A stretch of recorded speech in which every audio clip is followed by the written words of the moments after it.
Real Genetic Demon, and this is What's on the Tape, Season 5, Volume 9. Before we get onto this, I'm going to show you, before we get onto this, I'm going to show you a quick picture. I bought a small eBay, or won a small eBay lot of lots of random in inverted commas, blank tapes. Wasn't a lot of money that I spent, but I got this selection. So these are some upcoming delights. Some of them are quite large and some of them are quite short. So we'll see. So I have got quite a lot left to go on my What's on Tape. I've still got a box, so we're not doing too badly. But at some point, I'm going to need some more help getting some more tapes. So bear that in mind. If you have any old tapes that you want to pass on, that would be handy.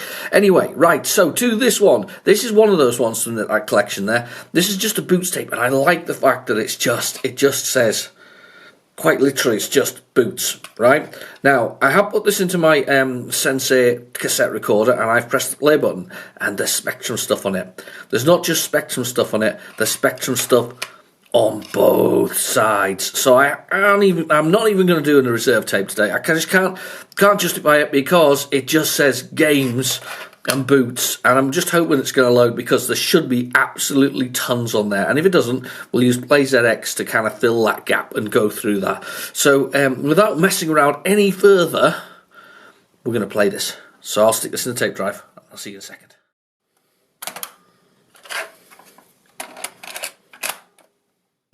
Right, that gigantic Boots tape is actually in the drive now, so this is going to take a while, so make sure you've got a cup of coffee. I've actually drank mine. Oh, that's not very handy. But this is going to take a while anyway, so let's go to the old basic and do the load dip. I have no idea what's on here, absolutely none at all. All I know is that there's Spectrum sounds on here. I just thought I'd give it a check, because as I say, I bought this from a seller on eBay, and I wasn't 100% sure we were actually going to get Spectrum on there. You know, you never know if people have wiped something. There we go. Okay, here's the start. Jet Set Willy. Ooh, this will be interesting. How do we get into Jet Set Willy without the codes? I don't think we can. We have to look online. Actually, to be fair, I have got a copy of Jet Set Willy.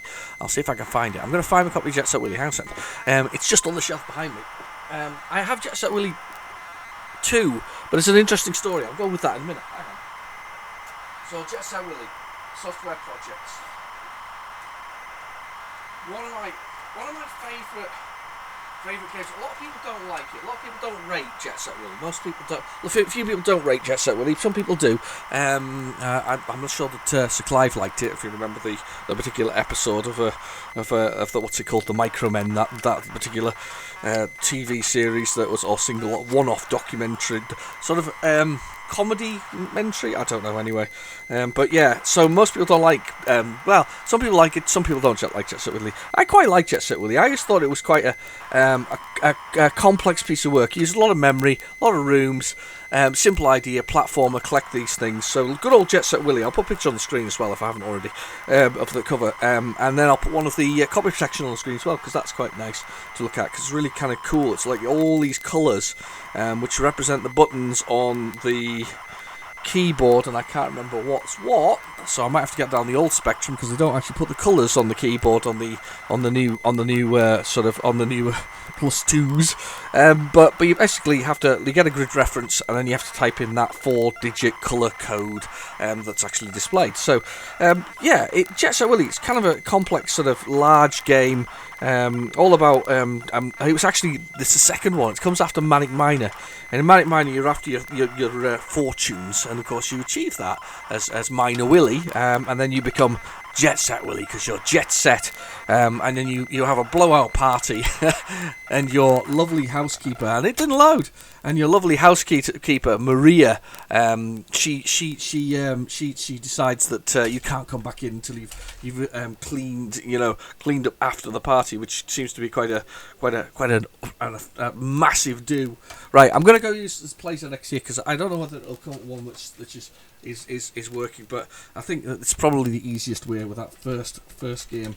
We'll just, as I say, those tapes haven't been played in years. Some of these ones, you know, they've not been a tape player. They've not been wound. They've all been sort of left in limbo forever. So we'll get PlayZX on the case. I gotta say, I quite like Jet Set Willy. I always remember the cheat for it, which is so that you can teleport between rooms. And the cheat is basically you stand under the stairs in the first floor thing, and you type right typer in one word, and then I think you press 0 and the number of the room, and it beams you there automatically.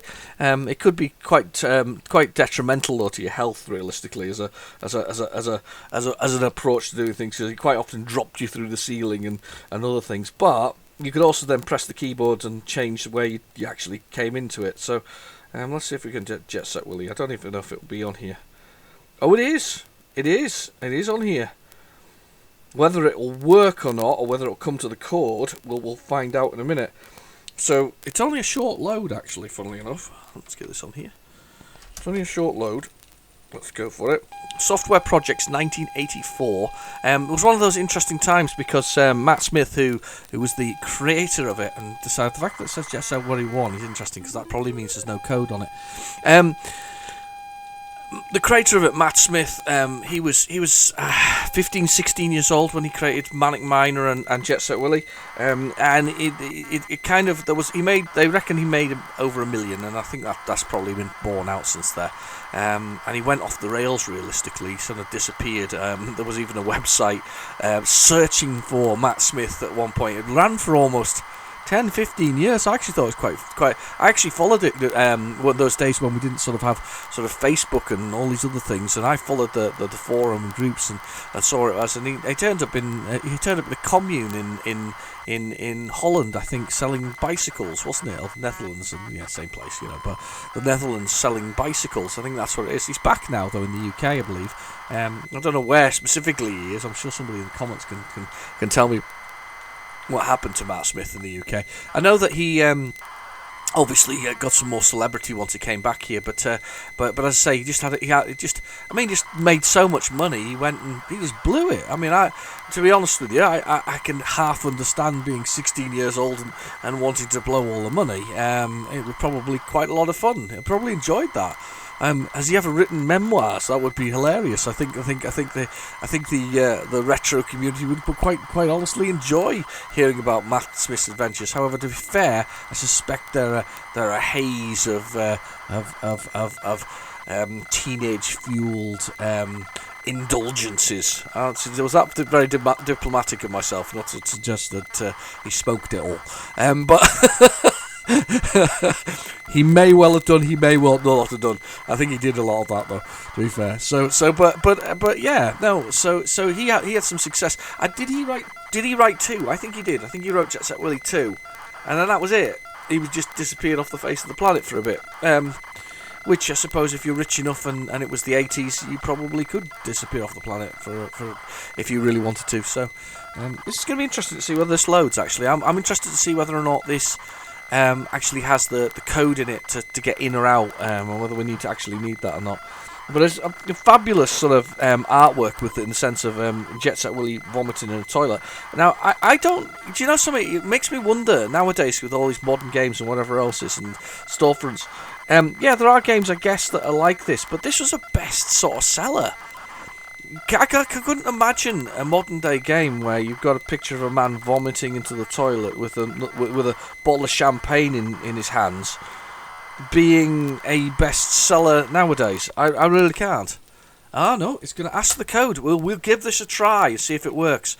So let's see if we can get this code right. I will have to go get the Spectrum. Hang on a second.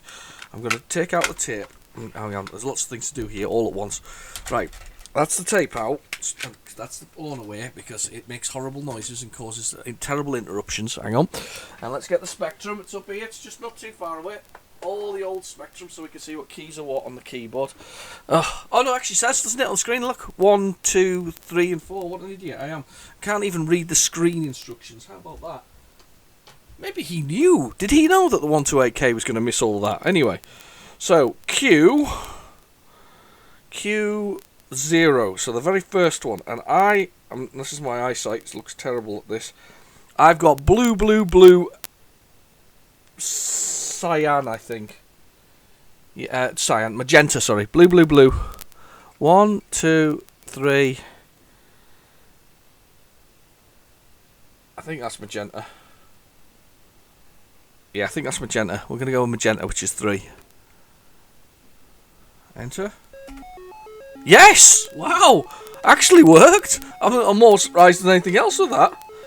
Right, so, Jet Set Willy. Let us enter the world of the Willy. So, basically, this is us. And there's little things everywhere. There are, I think it was 128 items. So I always like the toilet just sort of flapping away. Because it's where else do you start? It's exactly where it is on the picture on the front of the cover. You start in the bathroom because you've been vomiting all night long from an excess of alcohol. All your lives are at the bottom. They're kind of stepping along. We've got a hat on instead of a miner's hat, which we had obviously in Manic Miner. And here we go. This is the top landing. And I'll show you the first floor landing in a minute. And we might even do the cheat. I'll get this one. I always like this game. I think it's quite. I think I like the style of it. It's just very easy going and it works really well. So there's Maria, and she goes. If you try and get up to the thing, look, she goes, "Get out, get out." Look at that. She's tapping her foot as well. She's just not happy. She's not a happy woman. Clean this place up. So that's your maid telling you to clean up. Thanks, Maria. Oh, remember me timing. That's a Swiss Army knife, I'm convinced of it. Right, so this is the first landing, as I said to you before. And you have to position your head specifically on the stairs. Let's see if we can do it. See if we can remember if we can do this right. So you have to position your head there, and then you have to do right, T-Y-P-E-R. And then I think you press 9 and a number. Oh, maybe wrong. 0 and number? Oh. I could have sworn that was the code. Maybe this is it is a different load from the one we've got on there. But yeah, if you remember the right type of one, you'd let me know in the comments below, because that was definitely one that I remember. Right type. I used to have a thing written down about how you use that. I watched another YouTuber, a gentleman from the United States, and he entered this, and he was playing, I think, Jet Set Willy for the very first time, and he hasn't realised. I think he'd probably been told that this is a pretty iconic game, and he entered this room, and he looked, and he said, and he read the title, he went, Nightmare Room, and then he went, why have I turned into a pig? Because it's part of Jet Set Willy's nightmare, pal. That's what it was. You didn't turn into a pig for any other reason. It's the Nightmare Room. Where else would you be a flying pig other than the Nightmare Room? And then he got in here and he died a lot, because everybody dies in the banyan tree. I just thought it was quite funny, really, because obviously, being British and being brought up with the spectrum like this, it was obvious to me that this is very British humour, isn't it? Become a flying pig as a part of your nightmare. It just made me laugh that was his sort of was like, he's so confused. You could just see it. I can't remember his name either. Adrian something or other. I watched it on YouTube the thing, because he'd got himself a lovely case for the dust cover for his Spectrum. He was delighted with it. He'd put it in his sort of cabinet in his man cave, and it was pitch black, so you couldn't really see how beautiful it looked, which was a shame. But anyway, another item collected. They're meant to be like wine bottles, but not really. I'm going to try and get across here, because I always quite like going across here. So we've got the kitchen. Look at those very angry guys. I assume they didn't like us not eating their food or something like that. I don't know why I'm going up there. I could just walk along the bottom.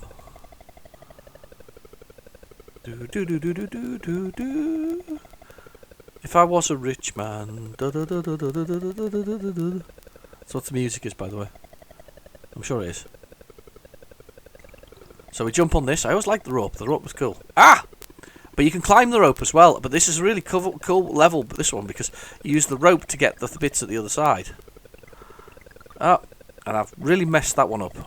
So cold store. There's a sort of flashback to the look at the graphics, aren't they great? Ice cream's going backwards and forwards, and penguins and things like that. It's a flashback to his Manic Miner days. The back stairway. Now, if we keep on going, I think he's got a yacht at the far side, if I remember rightly. We'll have a little look and see if we can find his yacht. That's the back door. That just takes us back up. Automatically walks us. And we'll go this way. Yeah, I'm sure his yacht's out the back door. Now, I think they said there was 120 rooms in it. Is there 120 rooms, or is that myth? I have a feeling it's a myth. I don't think there is 120 rooms in here. Oh no! Well, I've got the item anyway. You've got to get all the items by midnight as well. So it's not only just have you got the items, but there's a time requirement on this. Can we get out of the room if I climb up here? Will this go?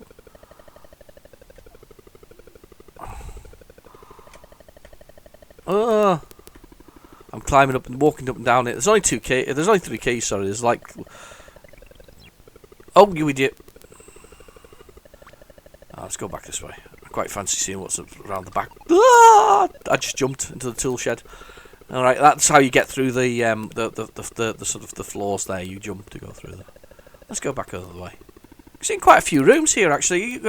I forget how many times I've actually played this, and how, you find it to be quite easier than you think it was back in the day.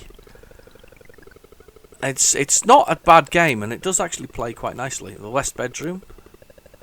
It's a very funny bedroom with a jelly in it. And a sort of razor blade spinning around. I think that's a razor blade, by the way. That's an old style razor blade, though.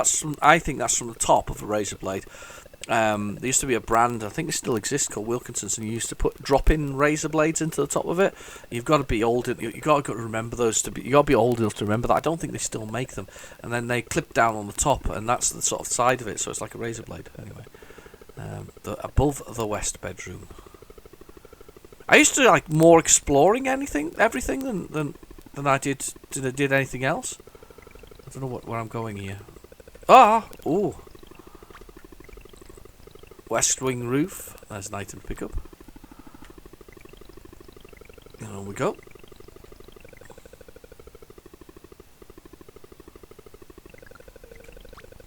Yeah, I used to just like exploring. I remember that was one of the things I quite liked about Set Willy. I used to spend just more time exploring. I don't think it ever really made any concerted effort to ever attempt to finish it.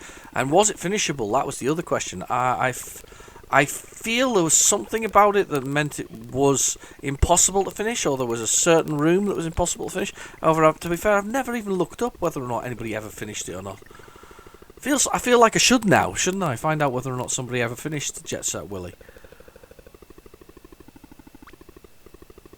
Look at that conservatory roof. Look at all these lovely rooms. But look at the effort that went into it, and all the design efforts. I mean, even those those jumping parts that I was doing there, just were very smooth, and then there was a real effort to the whole process of this. Oh, I'm going to go down to the next level. Oh, damn! I'm going to go in here. I'm going to go under the roof. I've only got a few more lives left. I thought we'll have a good explore while we're at it. I think that kills me above. I think I have a feeling it does. Oh, look at that! Big centipede in the attic.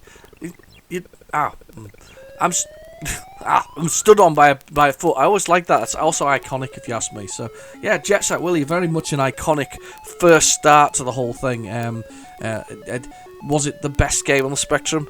I don't know. I mean, what I will say is that I like a lot of games, and it's very hard. People say, "What's the best game? What's the best game?" And I can't define what the best game on the Spectrum is. There are so many different games with different things, with different feels that are very good. And it's not just one game. There's just all kinds of games. That's what brings you back to it. Everybody has a different experience with it. The first game they played, whatever else is. I mean, my first game that I ever played, I've said this before, was Hungry Horace. And Hungry Horace is an absolute classic in my mind. I love Hungry Horace. Some other people don't like it. Now, I know what this is. This will be Sabrewolf. Now, this is, for a lot of people, it's a great game. I love this one. This is an ultimate play the game. Later became rare. And Sabrewolf is a game that I would like in my collection, but I don't have. But at the same time, I'm no rush to get it. It's one of those kind of games it's beloved by many. It's what's it called? Saberman. I can't even. Saberman is the man in there, and he is hunting down the medallions of. Sorry, I think it's a werewolf or something similar within a maze, and the maze is a very fixed maze, and I think the parts may even be in a fixed location. If they're not, they are later. If that makes sense. So we basically you're hunting down the Sabrewolf parts as Saberman throughout this 2D maze, and this of course spawned the next one, which many people absolutely adore, which is Nightlore. Nightlore being an isometric game where you change into the wolf and have additional abilities as you sort of jump along. It'll be interesting to see whether after Sabrewolf we actually have Nightlore. It's very possible. This looks like a classic mix. If this tape for so far, just from what we've got. I mean, first off, that to get into his Jet Set Willy, we had to written down that entire manual because the photocopying technology at the time wasn't good enough to distinguish the reds and the magentas. So they would have had to written down that entire code sheet by hand, and I've seen these done before. It's just unbelievable. So you basically got columns from. I'm just going to look back at the code sheet here, but you've got columns from. Let's see. 0 to 9, but to R. So A to R, and that's a lot of codes you've got, and each one of those is a 4-digit code. So just on the first one, you've got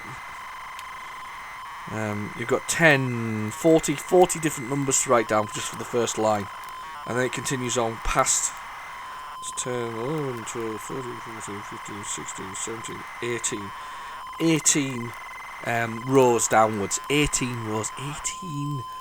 18, 20, 18, yes, 18 odd rows. I mean, that's a lot of writing. I mean, that's real. That's proper, commitment to the crime of the day. Anyway, but they went on to do lots of different things like that, didn't they? Code things. You had code wheels. I remember Monkey Island's code wheel. We had to match up the pirate's face based on the date that it gave you on the screen, and then you had to choose the right picture, and then with this sort of rotating wheel. Zack McCracken, I think, had one as well, which was another Lucas game, and that had a rotating wheel. I'm sure there was a few others as well, actually, to be fair. So right, anyway, Sabrewolf, ultimate player of the game.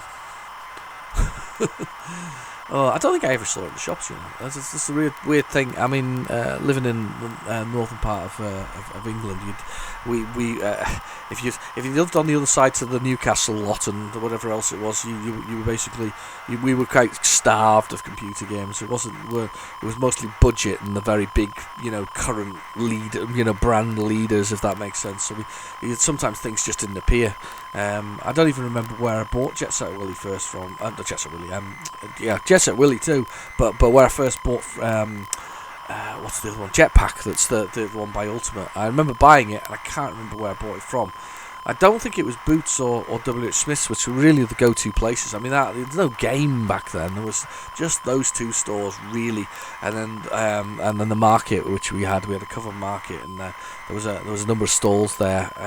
And they, to be fair, I don't remember ever seeing. There was always this thing. I remember seeing a documentary not long ago about sort of the piracy that was going on at the time. My covered market, I went there, and there was they never had pirated games. They were just selling budget titles for the most part. Very few anything else. I mean, I even remember buying my first copy of Green Beret, which is an absolutely stonking arcade conversion for the Spectrum. I remember buying that from the covered market as well, and it was slightly cheaper than getting it from W.H. Smith's, and it was just fine. It worked. It just did exactly what it was meant to do, which you can't really complain about. It wasn't a copy. There was no photocopying. There wasn't dodgy inlays. It was the proper version of it. And in fact, I got quite a lot of things from the market. There was at least 3 different stalls in the market that sold mixtures of ZX Spectrum games. I am most surprised that worked. Should I do the interface 6? Interface 2. No, let's just do the keyboard because I know what that'll be. So let's just do that. It's QARERT, I think. So here we go. So there's a little man, and his little saber, what's it called? So you can see why it's called Saber Man, because he kind of runs around doing that. Right, so we're going to... what are you getting there? Yeah, you can attack those. He's got so many lives. It's before they did the energy, and those flowers cause you to do certain things, like go really fast. In this case, this one has. And I've got to find parts of this. I think there's 5 parts. I may be wrong. As I say, the maze is fixed, so if you knew your way around, this is one of them mappable ones. You know, you give it the old full-on map to get this one to work. If you knew your way around, you could fly through the level of, you know, doing what you need to do. Was it map? But were the places in the same place? I'm not sure all the parts were in the same place. Not all the parts were in the same place, possibly. It wasn't one of my personal faves, as I say. Is Saberman also in Underworld, or is that somebody else in Underworld? Because I like Underworld. Underworld's weird because of its the fact that you can't die when you hit things. You just can't pass certain bad guys without specific weapons. You need to get different weapons to go further down. I always quite like that. Yeah. So that was look at the weird high score there. 102,275. That's such a weird high score, isn't it? But yeah, that's Sabrewolf. I'm not gonna savour it any further on the Sabrewolf. You see, there's a bit pun there. Was it a pun? No. More a I don't know, something of language. Not doing very well. Right, okay, on again. Low dit. This is definitely a low dit tape. It doesn't feel like anything else. Oh, it's straight into one. Muggsy. Now. Melbourne House. Can't remember a thing about it. I think it's a bit like it's sort of it's gangsters, isn't it? It's the Mafia. That's what it is. This Muggsy thing. I'm quite convinced of that. I have it. I've not played it. In fact, I got it recently. It was a game I always fancied back in the day, but Melbourne House was always that more expensive sort of £5 to £7 game range, so I never really could afford to do that, nor could I be bothered to collect my pocket money. We went straight out the door with me to buy budget titles every week without fail. There's your pocket money. Off I went. See if I can get 2 tapes for the price, you know. But anyway, so yeah, it was a game that I've quite fancied. It's that kind of it's that Mafia kind of game. Never really played it. Melbourne House, definitely got it because there's another one, isn't there? There's a second part to this. I can't even remember what it is. Don't think it's like Muggsy's Revenge or anything like that. The screen's moved up there with that. That was terrible. I knew there wasn't loading there because it stopped a little bit through the thing. Let's have a little try. Go back to this a bit. Let's go back a little bit. Nope. It's definitely doing something stupid. Right. Okay. Let's just bypass that one. We'll go straight to the. Let's go straight to the PlayZX because we can't. Let's not mess around this week because that's such a big tape. We're barely into it. We've barely chewed into it, and we're already sort of 20 odd minutes into my sort of record for this. And you guys don't want to be here forever. I want to get to the games, the good stuff, all the exciting things that could possibly happen when you're doing this. We're doing this kind of thing. So let me just log out of here as well while I'm at it. Just looking at that. Right. Okay. So back to that, and let's get the load dit on here, and let's find Muggsy. Were Melbourne House Australian? I always felt that they were. And if they were they getting Sinclair products? I'm guessing they were. Muggsy's Revenge is the second one. There's the answer to the question that I was thinking. Load it. I'm pushing the play. Done. Go. Muggsy's Revenge. Never played that one either. Got that one recently as well. I say recently. Last month, I think. Yeah, last month. December. It's been a busy month for me actually in January in centres of collections. I haven't done much on the old Spectrum front. I've done a few things. I bought a bunch of cover tapes as well because there was some interest in me doing the crash tapes. I will try and get January one done, because there's whenever the first January that they did was, because I think they started halfway through the year when it came to the tapes. But anyway, so there was some interest in me doing a crash tape, and just specifically, just concentrating on that. So I bought some of those. I bought a big box of those from the gentleman who runs Sore Thumbs in New York. I'll put a little link in the description below to their Facebook page if you're interested, because they do often sell through there, but in this case I got it through Sinclair for Sale. I was kind of the first one to jump on it. Well, I jumped on it, and I don't think anybody else was interested. I think everybody's got cover tapes coming out of their ears. I just noticed there was a few that I hadn't got amongst it, so I thought I'm getting that one. Let's just do it, so that we can do a few bits and pieces, and also it backs up the old what's on the tape, doesn't it, at the end of the day. And of course I got these ones as well, and included a few sort of loose other tapes. I'm going to see if I can find some homes for those, nice safe homes for them. I know there's a few people collect them, so that's quite nice.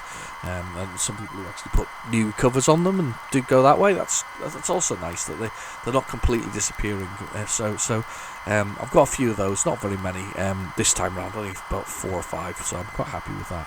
I picked up a few other little games. I picked up a game called what's its name? I can't remember, and I can see it. I'm sure I can see it from here. No, I can't.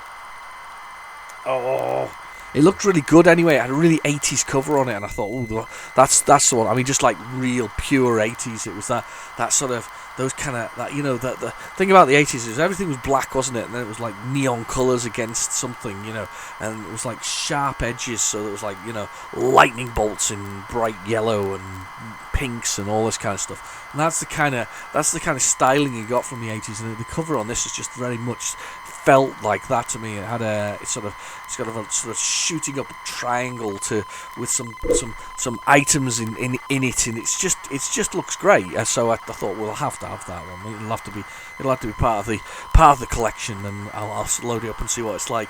I mean, one of these things that I was thinking about myself recently, because it's just perusing my collection as I did. But as I say, perusing my collection, I was just looking at what games were kind of ones I wanted to collect. I mean, I'm no Hit Squad collector. I'm no Codemasters collector, whatever else. I kind of collect the games that I either wanted to own back in the day, or I did own, or I had in some format that I really wanted.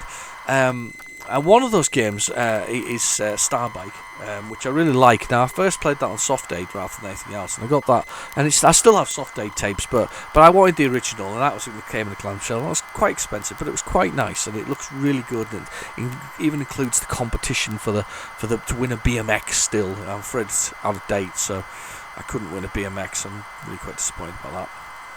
But because I was one of those lucky kids who had the crap BMX back in the day. The one. Everybody else had like a Mongoose. Do you remember those Mongoose, or something similar? And these like lightweight frames. Now I had like wasn't Halfords? Was it Halfords? I want to say it was Rally, but it wasn't Rally, because Rally just concentrated on making. Didn't remember Rally? They used to make mostly like racers, as we used to call racers, and sort of the bullhorn grips that you used to get onto, and before they started doing sort of more street bikes where the hand grips are on the top, which makes much more sense than the gears there. But anyway, so they used to obviously the BMX was a big thing in the 80s, and I quite enjoyed that. In fact, I worked with a European champion at one point, and for the life of me I can't remember his name now. He had to quit after he did his knees in, to be fair. But he used to go all over Europe when he was sort of 15 or 16 years old, doing sort of flips and tricks and things like that, and all over the UK doing displays and things. And I say, he completely shot his knees up doing it. But he'd have done it a lot faster if he'd been on my bike, because my bike weighed like. If their bikes were like you could lift them up with a finger, my bike was the kind where you had either 2 hands and a mate. But we all had stunt nuts on. Do you remember those stunt nuts? They used to stick out like a couple of inches on the edge of your side of your screen. That looks really good. That on the screen. Sorry, side of your bicycle. The music's a bit weird. Hi, boss. It's Lovey, your sidekick here, with the download on Da Mob. I can't do Italian. Right, okay. It's the download on the Mob. Last 10 years, Last year, 10 guys got rubbed out by another mob, and 10 hoods was... Oh, I can't read it. There's too many silly dats and dots. Now contains 40 loyal hoodlums. I've got hoodlums working for me. I do like the graphics. It's like drawing it in like it's whatever else it. We have protected 30 clients of your 400 clients last year and squeezed them for an average of the cops raided us and took down the grand 875 grand, so we're skint basically. Doing dat simp said there in the safe at the bottom there. You've got 600,000 bucks. Well, that's quite a lot. We've got a grand. It cost us £1,000 to squeeze each of our clients, and the Godfather has made a rule that gangsters each get one client. Alright, okay, I'm not reading this. Okay, oh, he's going back round again. That's fine. How many do we buy from the syndicate boss if the price is right? I don't know. 1? 10? I don't know what I'm buying. Did you catch what we were buying? And I say, how many grand are you going to give the boys for armour and artillery? I don't know, 5?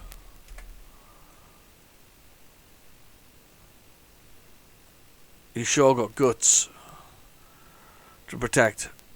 How many do we want to squeeze this year? All of them. All of them. Let's squeeze a lot, because I'm nasty. Let's do them all.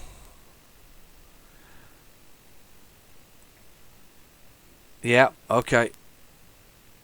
Put aside for annual kickback. Let's put aside 100k for a kickback for cops.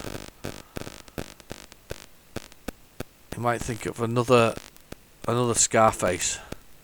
You ain't doing too good, Muggsy. The organisation is getting bad reputation, and the boys are thinking about getting out while they can. A year goes by. This is weird. It's kind of like a management game, isn't it? As I say, I've never played it before. Am I going to get whacked here? That's me in my club, I'm guessing, at the top there, having a look down at the boys. I'm watching. Here comes a guy. He's got a machine gun, I bet you. Yeah, shoot him. No, we're okay. We got away with it this year. So, basically, you're managing the mob, but with whatever else it is. 35's got one of other mobs and 20 hoods recruited by the organisation. So 35 got rubbed out. Now contains 25 loyal hoodlums. Right, okay.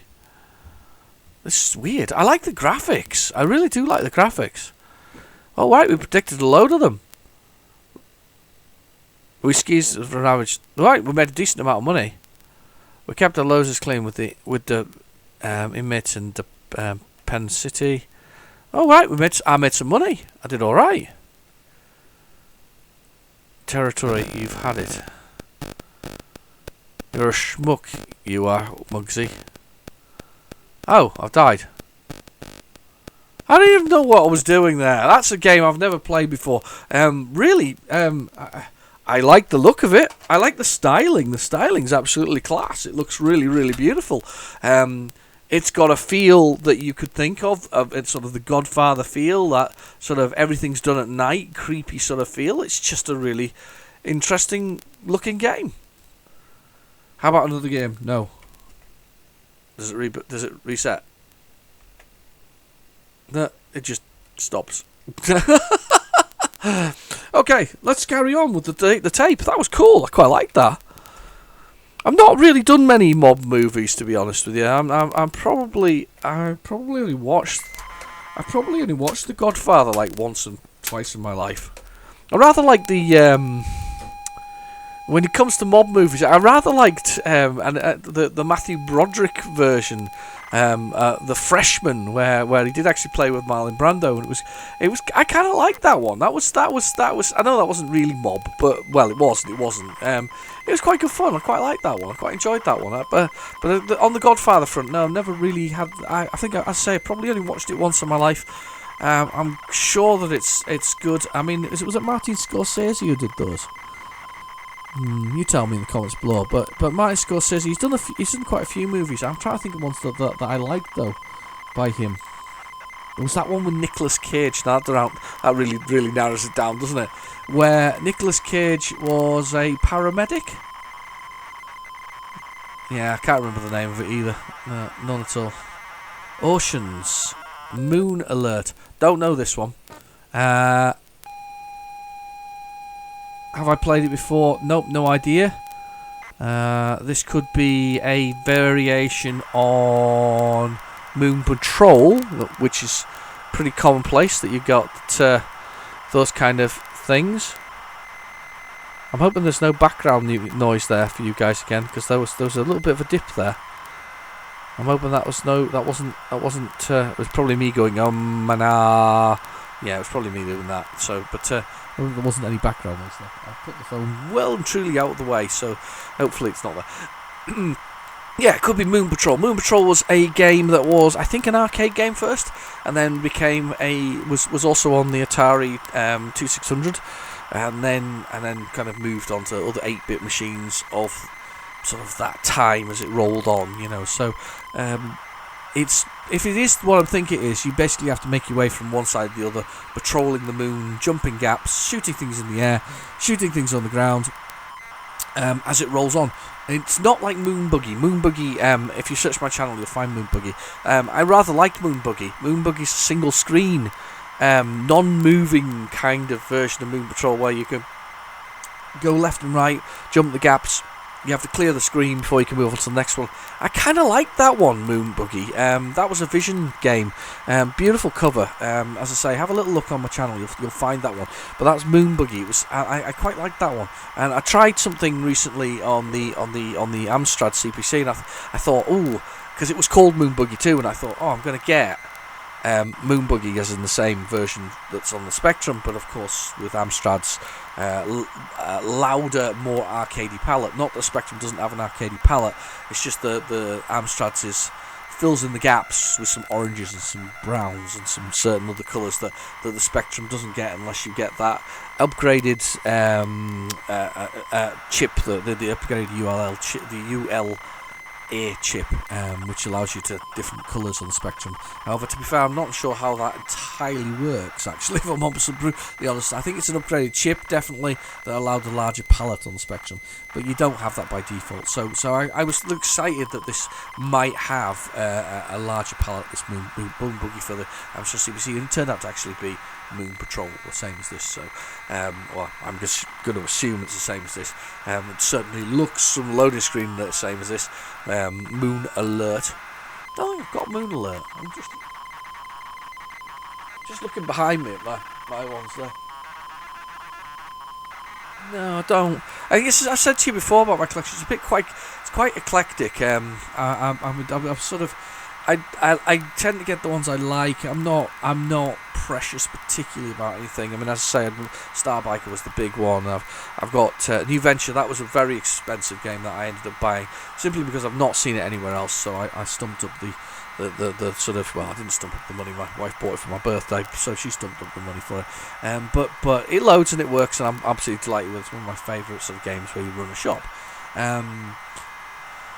But it's one of many games that I like. I like Jetpack, and I like a few others, and I like lots of other games. And as I say, I don't really collect specifically. I do have a complete collection of Firebird's white label games. That was fairly easy to complete, actually.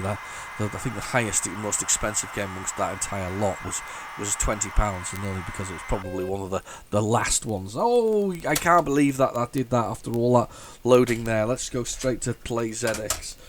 Easy answer. Always the easy answer for this. I hope you got coffee, by the way, because I could do with another coffee. Actually, I'm getting to that point now. I might even have to pause it and do a coffee run in the middle of it all. Right, okay, Moon Alert, wasn't it? Let's do that. Moon Alert. There we go. What a large loader this one is. Quite surprised by how large that is. Let's go down here to basic. Go the old load dip, or load speech mark, and push the button there. And let's press the go. And we're going. I love the way this app works. I always put it in the description below now. It's been in there for quite a while.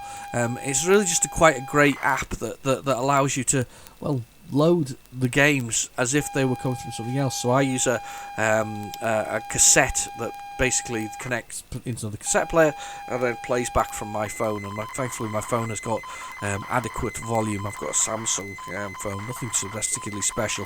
It's just a J6. I don't think they even make J6s anymore. But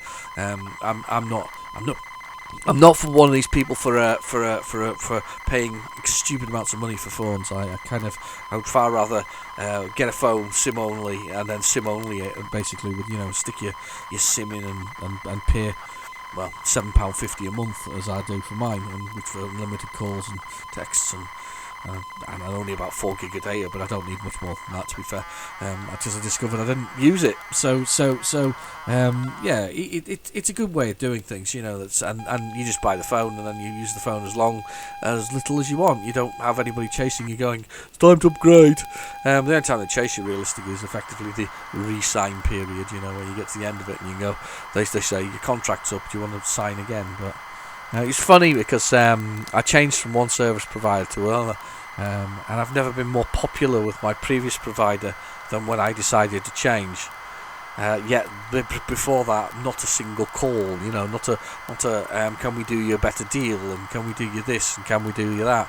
So I decided that the easiest thing to do with them was to mess with them mightily. And when they ask me for details, because they're cold calling me, ask me for details, I ask them for the password. At which point they go, what password? And you say, the one that I gave you when I started the account. If you can give me the password, then I will talk to you, because it proves who you are. And at which point they had a flap. And then they were saying they don't have passwords and whatever else it is. And I said, well, then I cannot talk to you. How nasty am I? That was nasty. I think that was nasty, wasn't it? To be fair though, it just annoys you when they start phoning it indefinitely. You say, I don't want to, I've decided to move somewhere else. You haven't been able to, cheat, to do what I need to do. To be fair, I also moved because the coverage of my old provider wasn't as good in the places I go to, because of sort of rural sort of northern England, rural Scotland. It's really kind of difficult to find a good provider for that kind of place. So, no, it's alright in big cities for this particular, the previous provider, but not so good for as I say, out and about. The moment you left the city, or the safety of the city, wasn't quite as good. So, I kind of needed someone that did a little bit more than my previous one. So, what's the name of the guy at the bottom? Is it Ken Farmer, and John Myers? Not names I've heard before, to be honest with you. I'm sure they probably created dozens of ocean games. I mean, that's what we discovered later. They did loads and loads of them. So we've got a bit of a hit and mix with this so far, and I can tell you now. It was a massive sneeze from next door.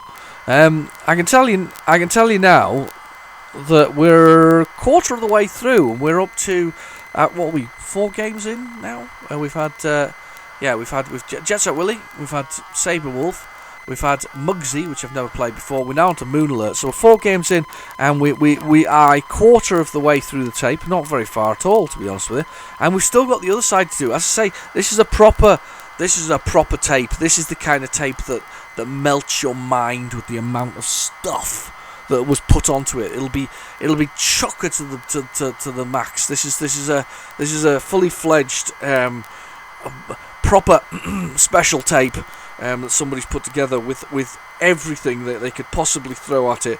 Was it good? And they made a copy. Was it good? Made a copy. Was it good? Made a copy. What was your preferred copying device, though? I mean, this is the thing. I used to make special extras. I had a double tape, sort of, when you sort of get a blasters. I'm sure it's something like Grundig or something like that. It wasn't very exciting, but it did tape to tape okay. It was fine. A lot of my friends had those kind of things, and we sort of tape to tape was fine. I think my dad also had a hi-fi. It was Matsui. I remember Matsui, and then Matsui was also quite good for doing them as well. Aha! Here we go. Instructions.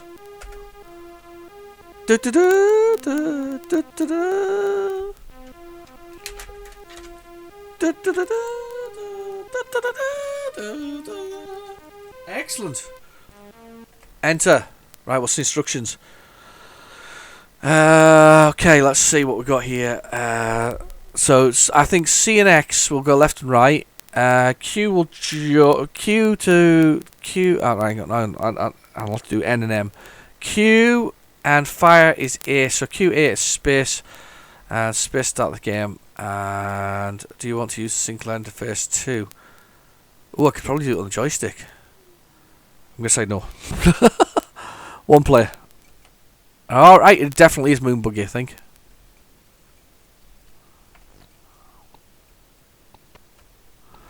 Yeah, it's Moon Buggy. Oh, Moon Patrol, sorry. Oh, damn. I've hit the rock. Graphics are quite high, actually. I'm quite impressed by that. Right, so that's fire. Yeah, and that's exactly the fire you want. So it fires up and down as you go. It's like the Spectrum version of that Brad Pitt movie recently, that Astra, isn't it? You can tell. You know, when if you've seen it, there's a bit where they fly along the surface. It's in the trailers as well. Quite enjoyed that movie though. Did anybody else?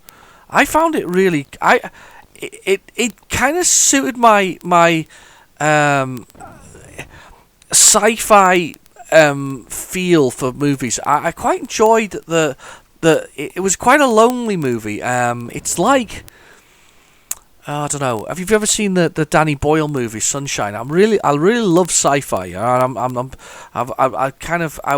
almost accept sort of, you know, anything as long as it's decent sci-fi, and I really quite like sci-fi. And it just the feel of it was nice and sci-fi for me. It was very dark and it was very depressing, but it was very sci-fi. So look, there's my little Moon Buggy going along the surface. I guess that little pink dot's me on the top. Damn, I've got a back wheel.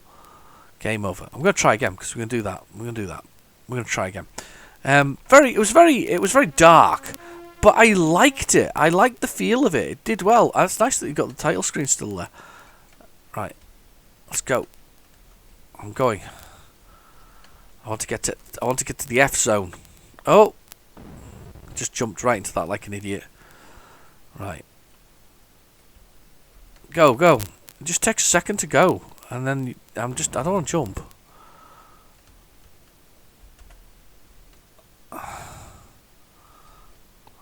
Oh, it does go itself. It just takes a second. That's all. Yeah, it was very dark, but I quite liked it. Well, I didn't quite like it. I liked it a lot. To be honest, I liked it a lot. Not a movie you could watch repeatedly. But then, as I say, it's a bit like, for me, it's a bit like Sunshine from Danny Boyle. I think that's more of a horror than anything else. It kind of fits the Event Horizon type of thing. Does Sunshine, but Sunshine's also very dark, but it's also well worth a watch if you've not seen it. I highly recommend Sunshine. Don't expect it to be a laugh per minute though. It's most definitely not that. It's not. It's very aggressive in its sort of. I'm going to jump this. I'm concentrating now. I'm enjoying this one. That's kind of cool, actually, Moon Buggy. I like that one. That's a good one. That's a good game. That's another good game that we found on there. That's been a good couple of them. Quite enjoyed that one. Yeah. I can't remember the name of it. I'm trying to remember. There's a sci-fi movie. There's one with oh god. Oh, bit of music. Dennis Quaid does one, doesn't he? Where he crashes down on a planet with an alien. Alien's Minds, that's what it's called. Alien Minds. Quite like that one as well. It's well worth watching. It's kind of about a war between mankind and another alien species, and then they end up together and having to work together, even though they crashed on the same planet. If they want to survive, they'll have to work together, or either that kill each other. It's goes quite well. That one does actually. I quite enjoyed that one. Alien Minds. That's going back a bit age-wise. I also quite like Apex as well, which is kind of same time as Terminator, but a different style of sort of space adventure where that changes the future by this robot going back in time that's meant to do something, to change something, and then it becomes almost a perpetual loop of failure. Quite like that one too. There's quite a few actually. What was that one with Rutger Hauer I saw recently? You know, he's passed away. Just last year. Isn't it apt? He passed away in the same month as Roy Batty did in Blade Runner. Is that weird or what? Same year and same month. So, because Roy Batty was his character in Blade Runner, and that monologue that he delivers is one of the greatest monologues. It's just, I mean, it almost means nothing, but at the same time, it's a really powerful monologue. He goes on about sort of, you know, seeing C beams off shooting across the galaxy, and you know, the wars and the battle he's seen, and all these memories will be lost like tears in the rain as he finally, you know, and then he says time to die, and it is just a brilliant monologue from Rutger. I mean, he's a bit of a strange character, but he was in that other one as well, Split Second, I think it is, which is some kind of weird alien in a flooded post climate change Britain, which is kind of weird. It's not the best of movies, but it's all right. Yeah, but there's a lot of people like that do those various sort of B grade sci-fi, but some of it turns out to be okay. I quite like it. I quite like pulp sometimes, and I'm trying to remember this other one that was recently that I watched, and I can't remember its name. It really bugs me. Where they're hunting down this escaped prisoner, who's absolutely and supposedly very, very dangerous indeed. And there's a lovely twist in it, and I can't remember what it's called. If I remember, I'll put it in the comments below. I'll put it in the description below, if I can remember what it was called. But it was a good one. I don't want to, and if you ever decide to watch it, I would recommend watching it and wait for the twist. It's the effects are crap. It's awful in that sense, but it's still fun. It's still very much fun. Why haven't they done Buck Rogers again? You know, they remade Battlestar Galactica. And I don't dislike that at all. I quite like Battlestar Galactica, the remake stuff. There is some silly parts to it, but I quite kind of like the idea of Battlestar Galactica being remade. Well, actually, is it a remake? That's the big question. Oh, I know what this is. This is Football Manager by Kevin Toms. Toms, yeah, Kevin Toms. He's remade this for Android recently. You basically have a set of players, you play levels of whatever else is, and you can change the names of all these people. So let's have a look at the team. So basically, you got a skill. I think it goes to 5 as the max, and you've got your team there, and you can sell them, you can print them, and you can do whatever else. And they've got who's picked and who's not picked. 99 to continue. Let's just do 99, and we'll go see a match, hopefully. So, I think we're Aston Villa. I think. This is one of the very early football games. A lot of mathematical calculations went into this. Wasn't a bad thing, to be honest with you. And I'm going to go with that. See, we've got less energy than we have. We've got better morale. We've got a better midfield. We've got less attack. See, you change the team. We'll see if we can build up the attack a little bit.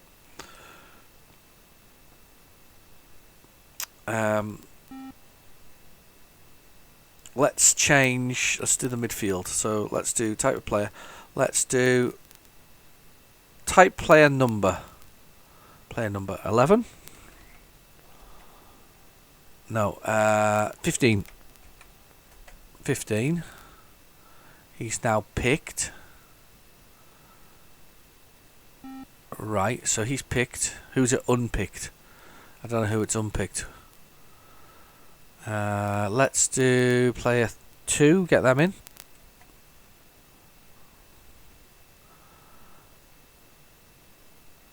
I don't know how it's unpicking it. Right. I've got to take somebody out of the team now. So let's take 5 out if he's not already out. Not in team. Let's take out number 11 because we want him out so that we can get the one with more energy in. Let's have a look at the attack. See, there's a good attacker there that's not in. So we need to put in number 22, Reeves, and then we need to take out Kevin Keegan. Look, because he's not very good, surprisingly. 23. I'm going to assume it's Kevin. Could be Keith. That's better. So that's improved our team a little bit. So A little bit more strength in there. Any more energy ones we can make a swap with? I'm just looking. We can take out number 6. Oh no, we can put in number 1. 1. Oh, 1. And we can take out number 8. Because he's not very good. Oh no, not 8. 3. He's rubbish, look. That should do us nicely. We should look much better now on paper than we previously looked. I love the best thing about this game is you could break out of it and you could edit the stats and make them stronger than they were. So, our energy's still low. And it hasn't made a blind bit of difference. Right, well, we'll continue anyway. And then you get little animated highlights to follow, which is like the goals being missed and goals being hit. Here we go. I don't know who's who. I can't. Goal for Shrewsbury. Oh dear. So we're with the white players. Oh, they're in our end again.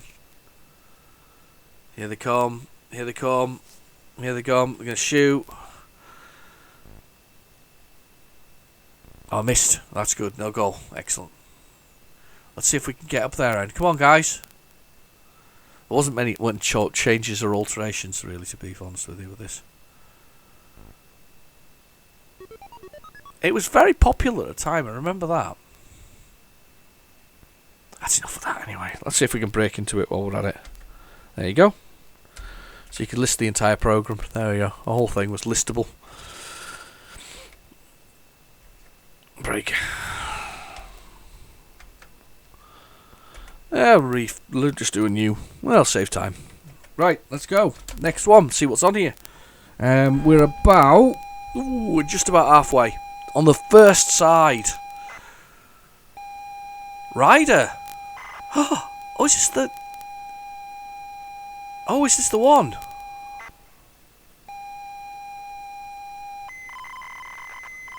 Oh, it could be.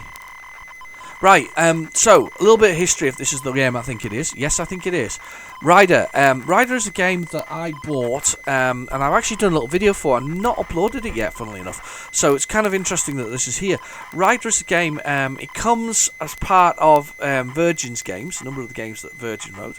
And it is a game I quite liked. It's about, you basically parachute into enemy territory and you have to land on one of 3 motorcycles. The value of the motorcycle is sort of pinned at the bottom of the screen, so the harder it is to land on the motorcycle, the more points you get. And then you had to motorcycle through effectively a minefield. A minefield, you have to stop the tape there as well. A minefield to do something. So you've got MI5, but it will be MI6 because that's who we're allowed to do it. And then you've got to do a 007 thing, and then through a minefield, and then you get to the end. And if you get to the end, you win. That's it.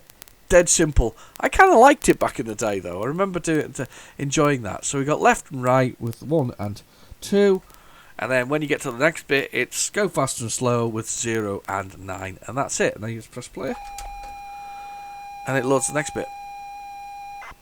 I don't think there was any more screen things. I think it's just it. I think it just loads now. I think. Maybe wrong. It's weird that that's on here, actually. I never thought of this as being a game that people would want to copy and keep. Never thought that would be the case. Just because it's not very good. It's not a very good game. It's okay. But I guess maybe like me, they kind of enjoyed the playing the game. There must have been something about it that they went, oh, I quite like that. It's quite good fun. It's quite enjoyable. It's nice. It's a nice, entertaining romp around the level for 5 minutes. But I don't remember putting this on. It's not a game you'd put on for your friends and go, yeah, you're all going to enjoy this, because I think most of them would have gone, this is really boring. You'd have more fun with 3D Death Chase in that sense. So, but yeah, so it's dead simple game, and written by, I can't remember who they were. I think it was 2 Postmen actually. Yeah, I think it was 2 postmen. I remember that. Something about it. They were both work for the postal service. Here we go. So there we go. There's our instructions. So what we're going to do is we're going to go for level 1, because that's 001, which is the lowest it is. Number 5. Yeah, Roy Poole and somebody else. They are whatever else. So a plane. Here's a dropping out the plane, and then a little man there says Roy. You see, because that's his name, Roy Poole. And you have to basically land on the bike. You see the value of the bike is there at the bottom of the screen. And I don't think you ever get a chance to land on anything other than either the red or the blue bike. It's the blue bike. Yeah, it's always the blue bike. But I got a decent score out of that. And then basically it says go left and right to avoid the mines.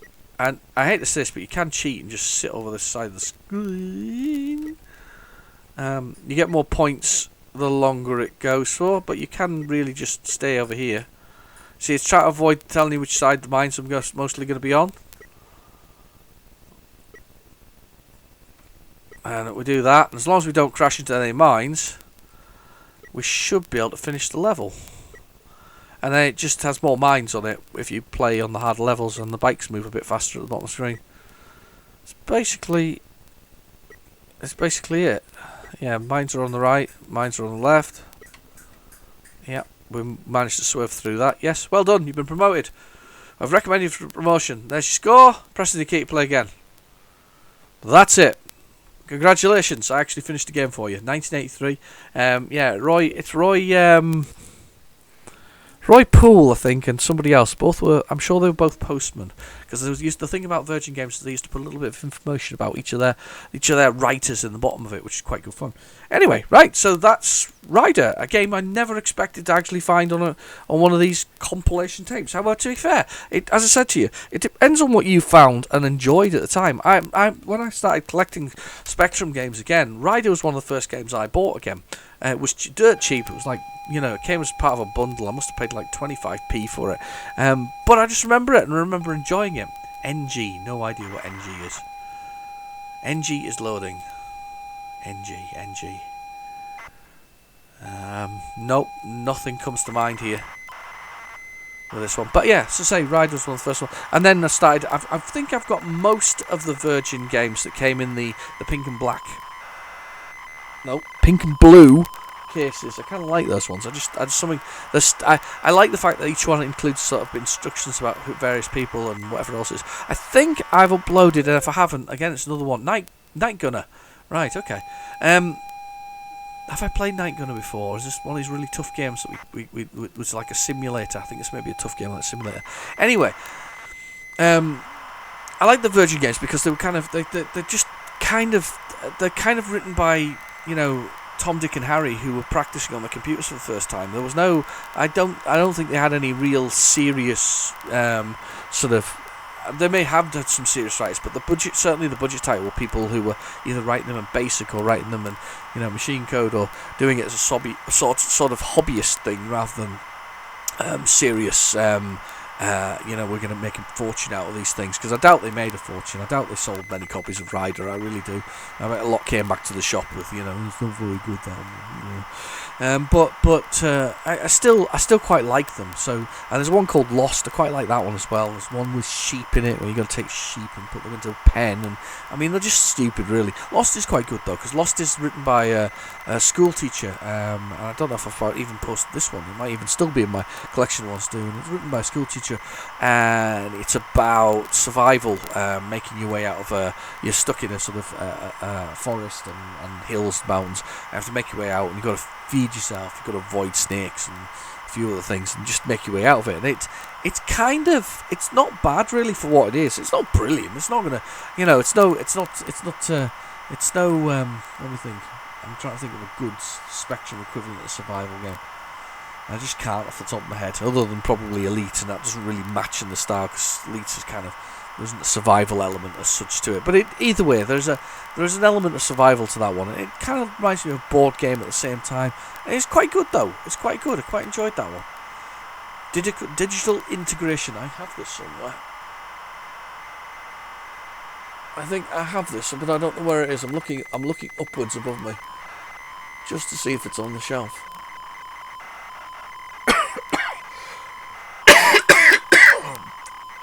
shouldn't have turned away. Made me want to cough. Anyway, right, okay. No, I don't know where that is. I think I played this before. I can't remember when. I definitely have a copy somewhere. It's probably buried away somewhere. There's a cool game on the top there that I do need to play though at some point. A game called Trader. It's got a beautiful sci-fi cover to it. There's a thought though. Did my love of sort of sci-fi, because my first movie I ever watched was Star Wars, Empire Strikes Back. Great movie. At the pictures. I was first movie I ever saw at the pictures of Star Wars. I mean, can you imagine if that was your first movie? Seriously, that's really cool. It is honestly, that scars you for life. It becomes the thing that's involved in a lot of things, and you love Star Wars. I wonder if that, combined with all the Spectrum tapes at the time and the other things, I wonder if that really fueled my love of sci-fi. Because of course the covers on some of these things are absolutely phenomenal. They are beautiful pieces of art with sort of spaceships and things colliding, and somebody's real fantasy view of these things. They didn't skimp on these things, and I'll give you an example here. I can't remember who it is on my channel. Somebody on my channel there was a game from a Thor game. I think it's one that appeared on the ZX Spectrum Vega, and they'd done this Thor game, and he was a writer, and he'd written the game, and he sort of commented that. Because I'd said the covers were very pretty for these kind of Thor games, and he'd said, yeah, they spent a fortune on these things. He remembers that he only got like £400 for his I'm not going to be able to get past that. Security code. Oh, I've got to enter a code, look. Yeah, somebody had written down all the codes for this. He had sort of been paid £400 for his work, which is quite a lot of money actually. Come to think of it, he'd a couple of thousand realistically in today's terms. But the artist who'd done the cover for his game, they'd been paid £2,000, and back in 1984, £2,000 converted into today's money is about £7,134 roughly, and maybe 17p. I know I did the maths. Well, maybe Google did, but somebody did the maths. But I did the maths on it, and I was like, that's a lot of money to be paid for the cover. And he said that the covers effectively, as far as he's concerned, the covers from this particular software company effectively bankrupted it, and that's just Thor software. Their covers are absolutely stunning. They did not skimp on any of those elements of the sort of cover. Problem was they didn't put anything else into it, so you didn't know what you were really getting with the game. And I don't remember seeing the advertising for it in anything else, but the covers they spent an absolute fortune on. That's kind of sad, really. That was probably the cause of it. I think there's probably a little bit too much money as well, if I'm honest. Right, I'm going to see if I can find the code sheet here. I have found the code sheet. The code sheet is, what does it say?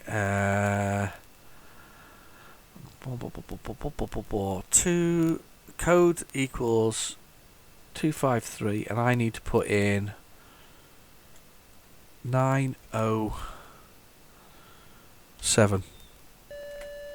Any key to start. See, I looked it up online. Save ourselves time. Okay, so we are on. Any key. I'm pressing any key. Oh, right, Sinclair joystick. We'll put that on. Saves us trying to work out the keyboard. I don't know how this works, but we will put it on now. Press 0 for the title page or any other key except for the top row start. There we go. There. Oh, mission 1. Alright, okay. Got my Sinclair joystick in. Why ain't you moving? I've got a bomb.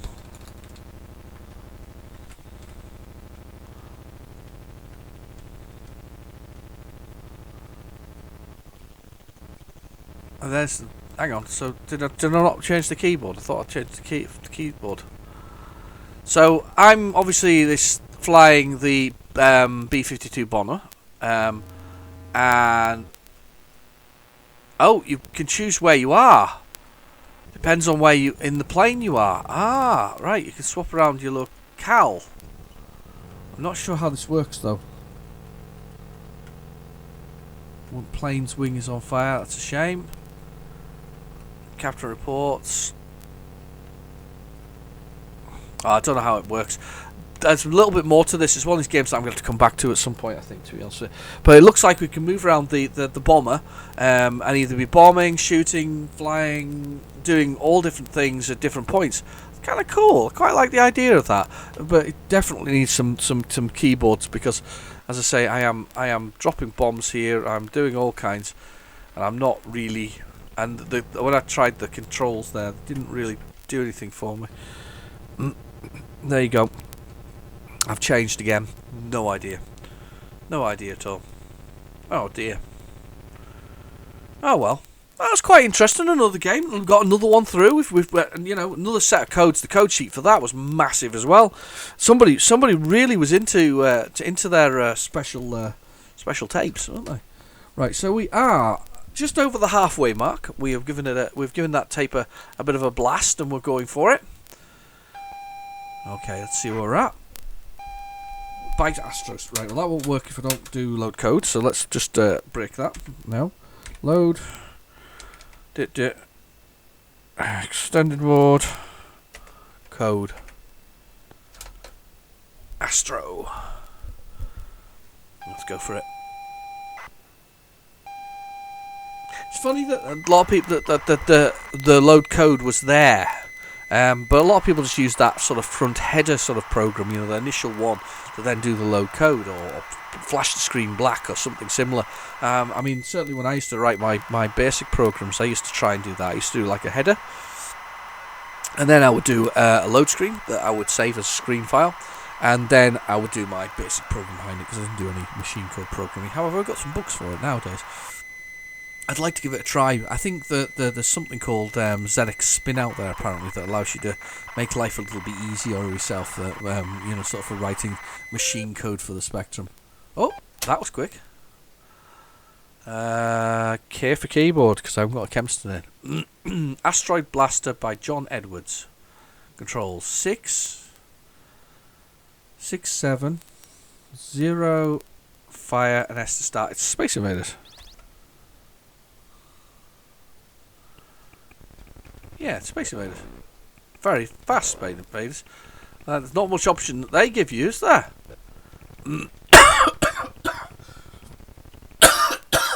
Excuse me. Got a tickly cough.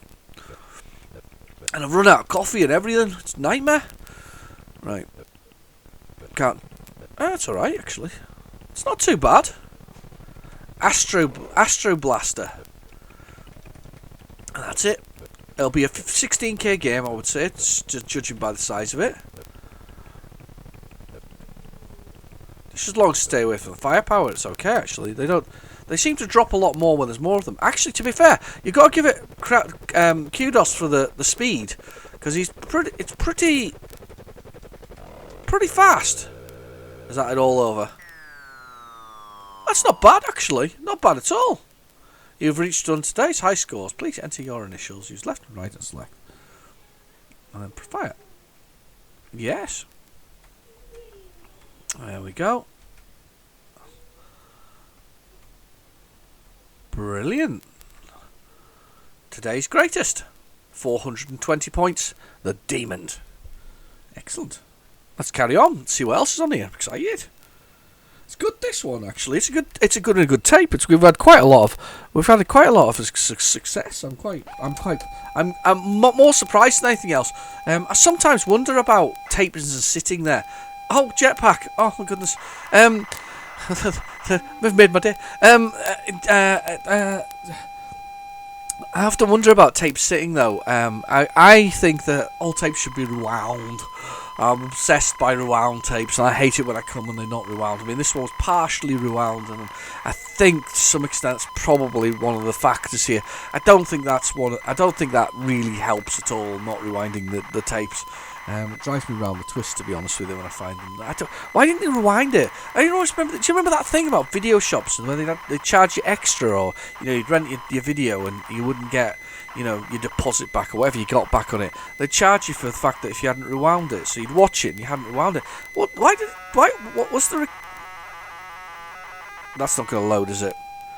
No, I could see that. You see, that's why I said we had just a good time then, and then it did that.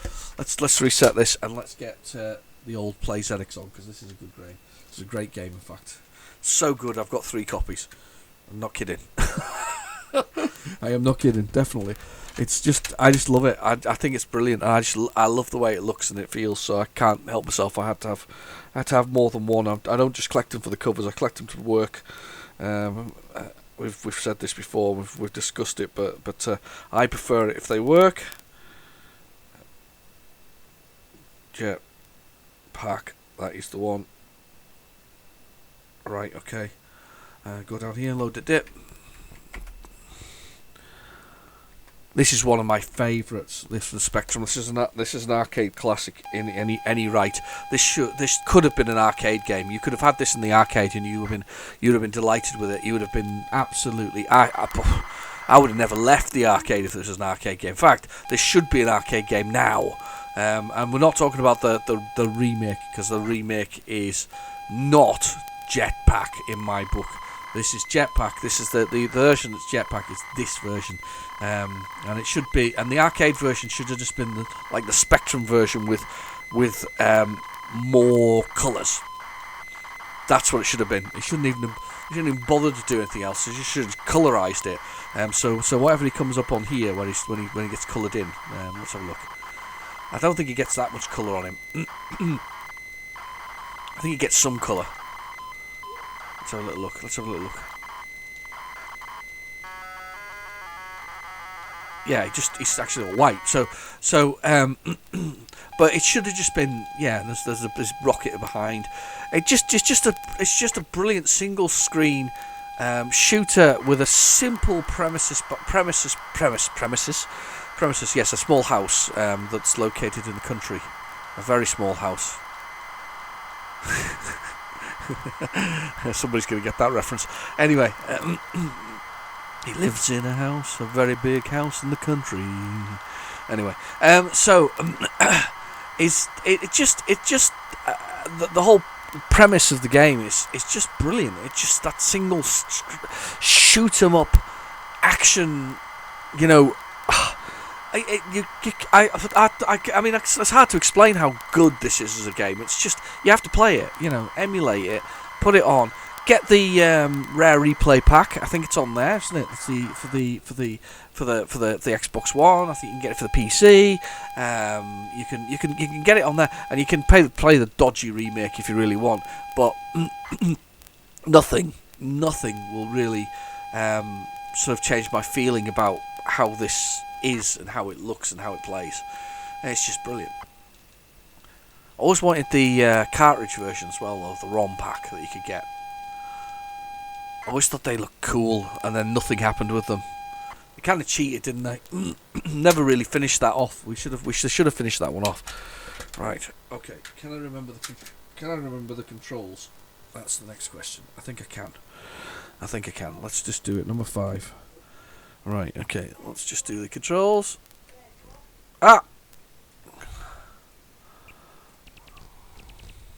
So, the idea is you put your spaceship together, because it's been broken apart on an alien planet. Of course, that's always the way. That happens to me every time I take my spaceship out. There's items that drop that you guess your points, and the point is you've got to avoid these aliens. And then once it's put together, you have to fill it with fuel, because then you have to blast off to the next planet to get yourself home. You're working your way home. And you fill it up with fuel, and the first level's pretty easy. If you were in the arcade, this should be your first 10p. This should be the one. This would be you sort of your basic cash, sort of get your turn in, drag you in, suck you in with how easy it was. I remember the first time I played this, I thought it was really tough. as a kid. I really thought it was really, really hard. I didn't realise that the easiest way was just to head up to the top here and hide away.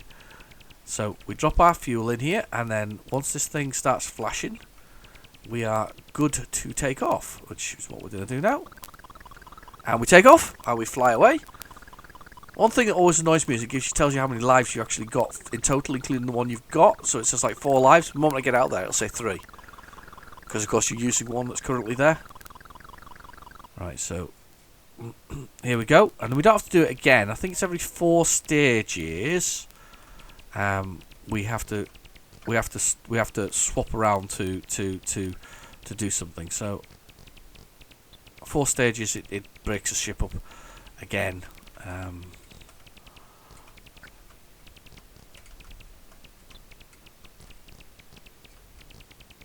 Alright, here we go. There's some points as a nuclear power thing. This is a great game. It really is. There'll be a little bit of silences in here because I'm concentrating as I'm trying to get through it. Oh! Oops. No! Oh, that was close. Nope. You can steer that. They all have distinctive patterns as well, though, the aliens. So you can kind of get used to the way that they fly up and down. Here we go.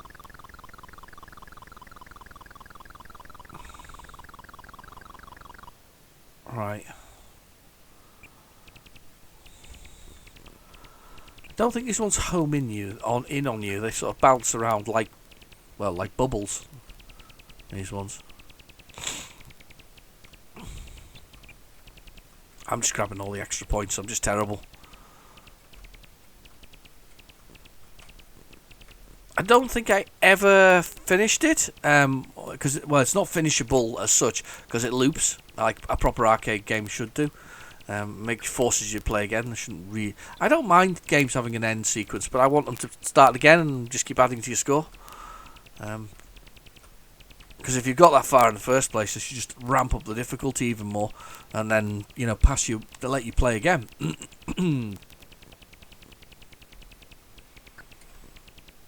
Okay, next one. Gotcha. I love the fact that it fires through the screen.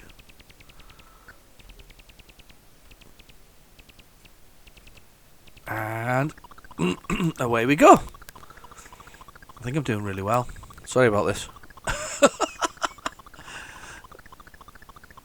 I love it when I do well.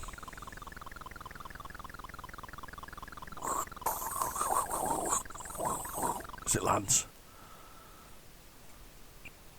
I'm trying very hard. These ones I don't like. These home in on you.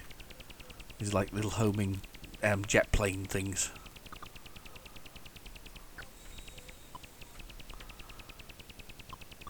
It auto drops, by the way, once you put the fuel over the top of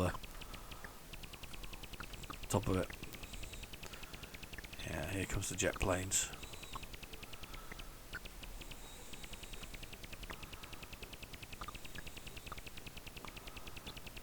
Okay, excellent. We're doing it. We're doing it. Sorry for the silence. I'm just concentrating. I'd like to get to this next level because that'll be the next creatures. There we go. I'm sure it is anyway. Oh, I might be wrong. Maybe every 5 levels. Might be every 5 levels. No, I'm right. So now we've got like a little shuttle. And these guys homing on you as well, which is really annoying. There we go. And there's one level I always call Millennium Falcon level, which has got some Millennium Falcons on it. Right, I'm not going to keep playing because you've got the general gist, but it's a really good game. I really like that one. Jetpack's a great game, so let's carry on. Let's see where we get to now. Wow, loads of tape to go, loads of space. This is going to be. It's going to make the epic look like a I don't know, like a mini epic. This is one where you brace yourself for the next week. This is going to take almost as long to render as the other. Oh right, that's right, because it was didn't work, did it? Fast forward. It's going to take almost as long to render as it does to actually watch. Easily. Here we go.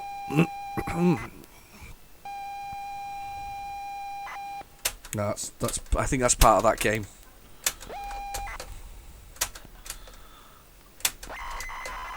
Right, just let that run for a second. Let's see what this is. Dip. That's the bikes one. I'm going to go back a bit further. I think that's the end of the game, actually. I'm going to go a bit further on.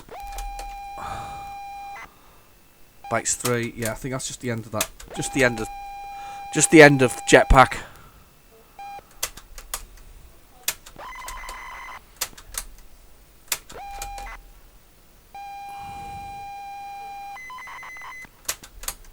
Well, maybe not. I don't know. Just I don't see.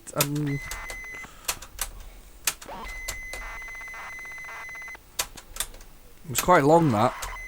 I think I'm missing a game here. I'll keep on going. Yeah, we're definitely missing a game here.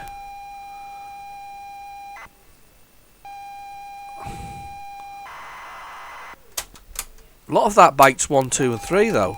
And I'm not rewinding, I'm fast forwarding. Ah! There we go. Okay, we've moved on. I don't know what I think we missed one there. Arcadia. This is an Imagine game. I think I've played it before, but I can't remember.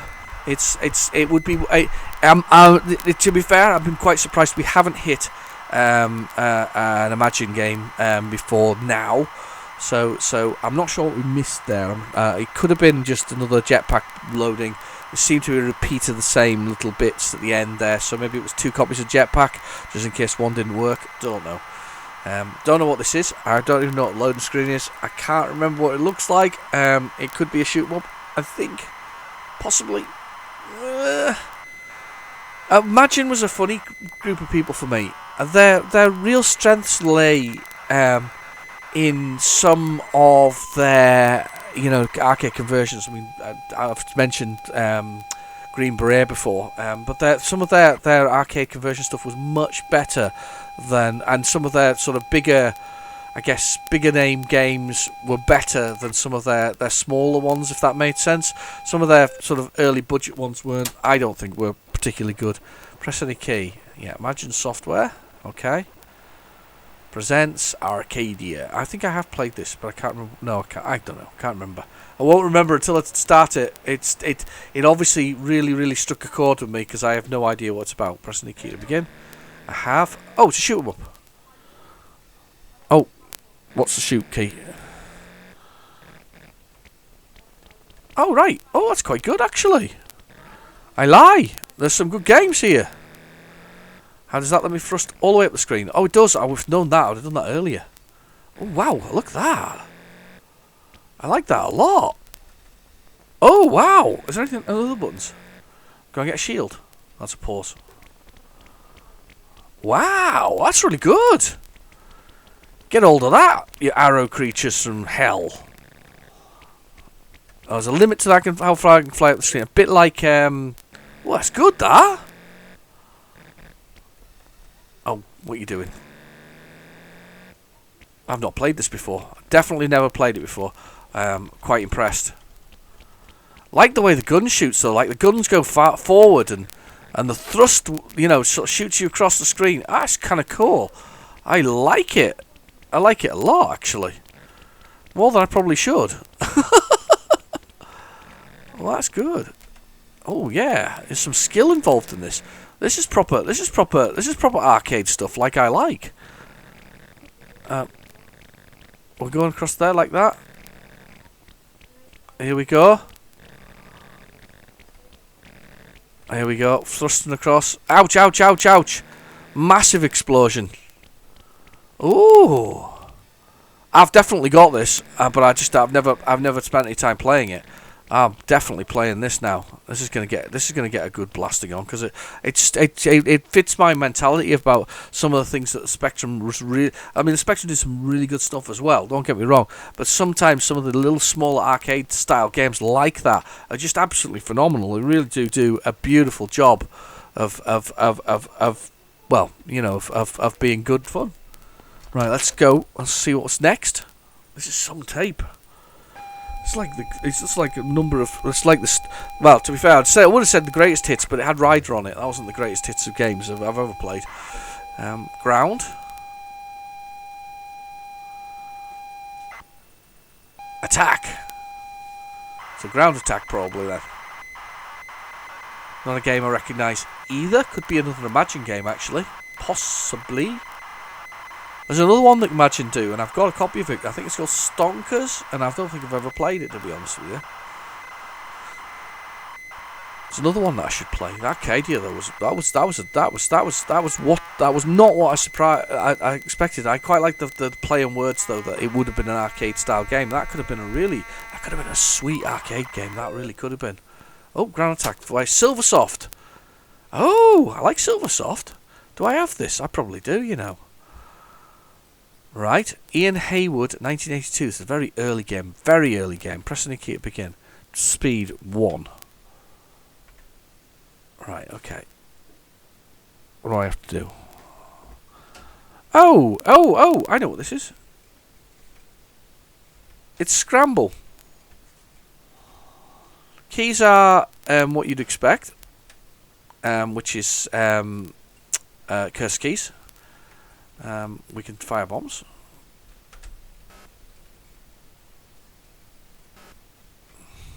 It looks from the speed and the way it's moving that it's probably. I quite like it. The way it's moving, that it is probably a basic program. It looks very much like a basic program, but it's a clone of Scramble basically. Yeah, I'm not sure what that's for. Zone B. It's alright actually, it doesn't play badly at all. Clone of Scramble. I wonder if I can break into it though. I don't know whether I should do that or whether I should see if I can get a bit further. I like its laser. The laser's kind of cool. So here's our next level.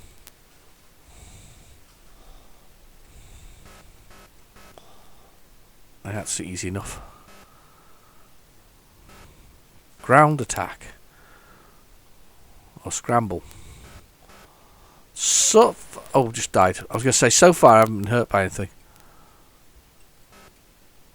I'm going to press the brake key now and see if we can get into it. No, we can't. So it's possible it's a basic game that's been done. It's not particularly well optimised, but actually it's very good. I suspect that's a randomised movement through the zone itself. I quite like that. It wasn't too bad. Ian Hayworth's ground attack. Very much scramble. I think I probably got that. I can't remember not having it, but anyway. Right, carry on. On we go to the next stage. And we'll see where we can get to. Next stage. Next load. We have not much tape left, but this has been absolutely filled to the brim. Hunchback. Oh, we played Hunchback 2 the other day, didn't we? You remember that one with the bells? I'm not a big fan of Hunchback. I liked Hunchback 2 more because of the loading screen. It was like the cover of the actual cassette, but I wasn't overly fussed one way or the other about the game itself. Now, as I said before, somebody told me that it was historically it was actually one game, and then they split it in two, so that you got Hunchback 1 and Hunchback 2. This is also. Did Punchy completely steal this as well? Because there's that free game that you got with your +2, and it was Punchy, and I'm sure Punchy was very much the same sort of thing. You kind of walked across it. Yeah, I didn't like the fact they didn't do the whole loading screen, but this wasn't uncommon for Ocean to do these more. From this is all. A lot of this stuff comes from the experience of doing what's on the tape. I've discovered, for instance, not uncommon for Ocean to do, and the early, sort of early days, those in 82, 83, 84, to do, well, even even 8.4 they changed it, because by the time we got to Hunchback, we've got a different sort of, we've got the loading screen. But it wasn't uncommon for them to do something very simple for the loading screen. There wasn't that excitement there. They didn't put the effort into it, and I guess if the person who wrote it didn't actually put it into it, it didn't really appear. So because that was Century Electronics, they just they've just gone with that. I mean, Hunchback, if they'd done that lovely original screen from the cover, that would be absolutely phenomenal. But they didn't. They just did it. They just did this, the very basics, which is fine, but it just, you know that from certain things. You learn that about certain games. Certain games they had loading screens, and some they didn't. Even Imagine didn't really have many loading screens initially. I guess they must have thought that it was all right to do that. Well, you've got the loading things going on thing, you can hear it going on. And they maybe thought that was adequate or enough for the process, but I think the loading screens really add something to it.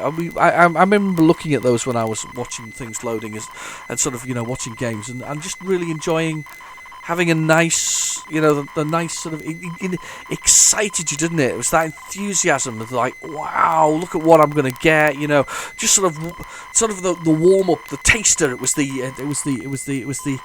starter of your game. It was the thing that you really wanted to, you could see it coming as being something good. And I think I kind of liked that, the fact that there was all the effort they made would often make to try and attempt to make it look like the cover of the thing that was there. Just one of those nice little things, wasn't it? Very nice thing. I've noticed nowadays there's been some attempts by artists. I think of the day. I'm not really sure. I must ask the gentleman himself. But Andy Green, he's done a book. I think it's for charity actually, about screens and loading screens, and he's done many new loading screens for many old games, and some are absolutely superb. Well, they're all superb, and it's just one of those sort of I don't know, beautiful sort of little things about it. So it just that he's kind of come back and he's kind of revamped some of these things. Hunchback, I don't think he's done Hunchback, but if he did do Hunchback, I'm sure he'd make an absolutely brilliant job of it.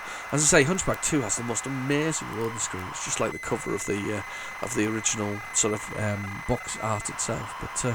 Hunchback 1, I always remember Hunchback 1 being a bit boring that way. I loved the cover. I was so disappointed with Hunchback in a strange sort of way, because I expected so much. I expected so much more of it, and it's not loaded, has it?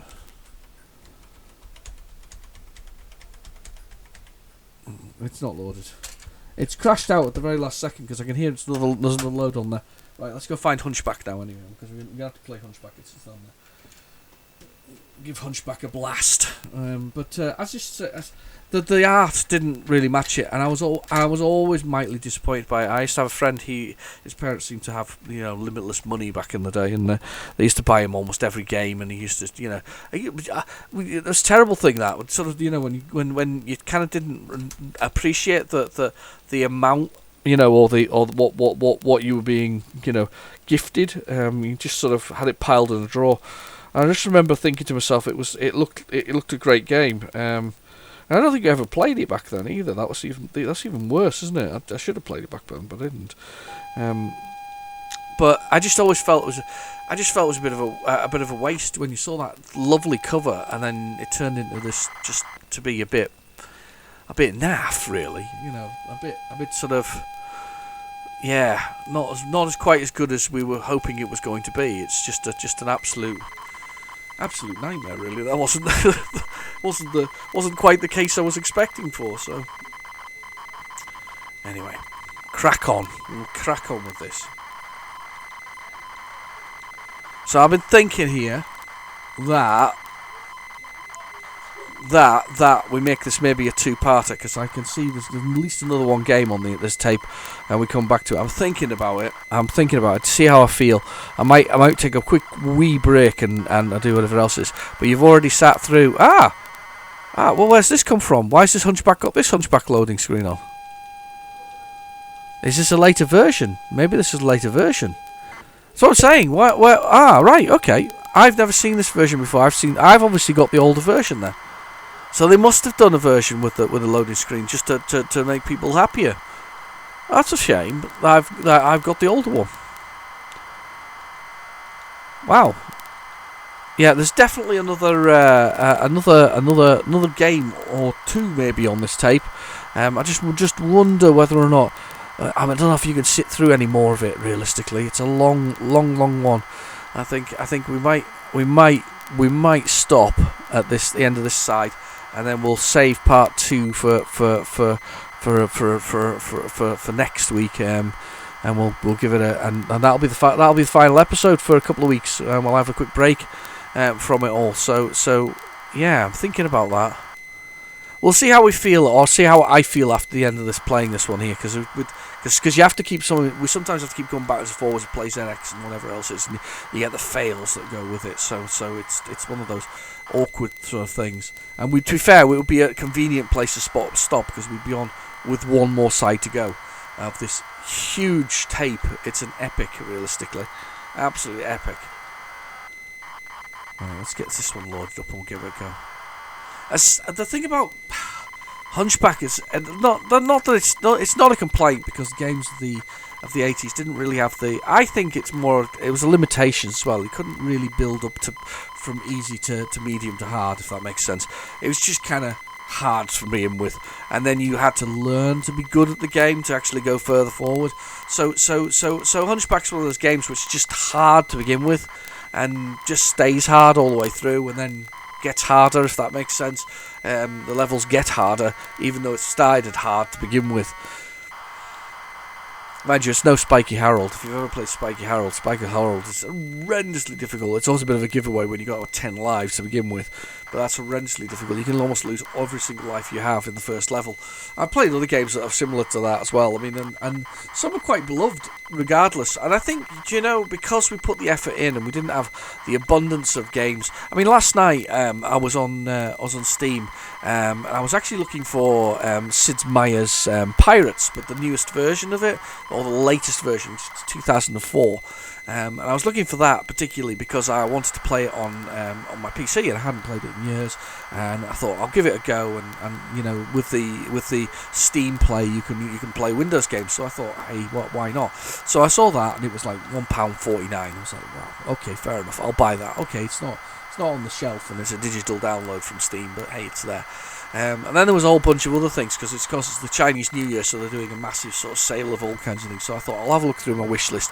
My wish list goes back however long I've ever been on Steam, which could be as long as, I don't know, 10 years maybe.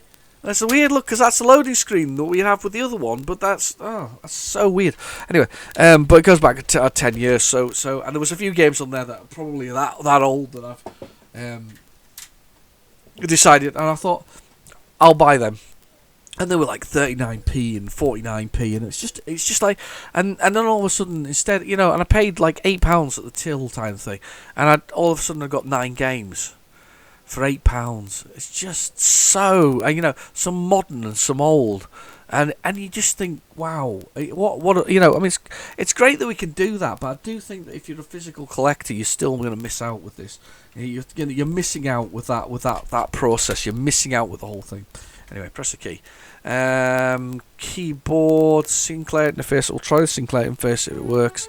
It may or may not. Let's go. So basically we have to... No, it's not that. It doesn't work. Sinclair interface is not the one that I'm thinking of. It's either Sinclair joystick or not. So let's have a look, see if it's these keys. I'll just die and I'll choose the keyboard. That's being irritating today. Sinclair interface is usually the Sinclair interface that goes into your machine in the side, but today it's just I've not bent any pins or anything like that. I thought I'd bent some pins basically, but I didn't. Just the joystick's not working. That's all. Very well. I'm gonna ignore that then. Right. Okay. Press key. 1 for keyboard. Let's hope I can find the keys quickly enough.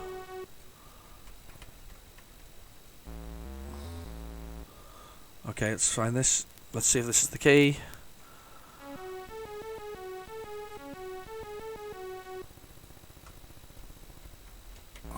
Okay, that's left and right. I should know these. I've played it enough times that I should know the keys. If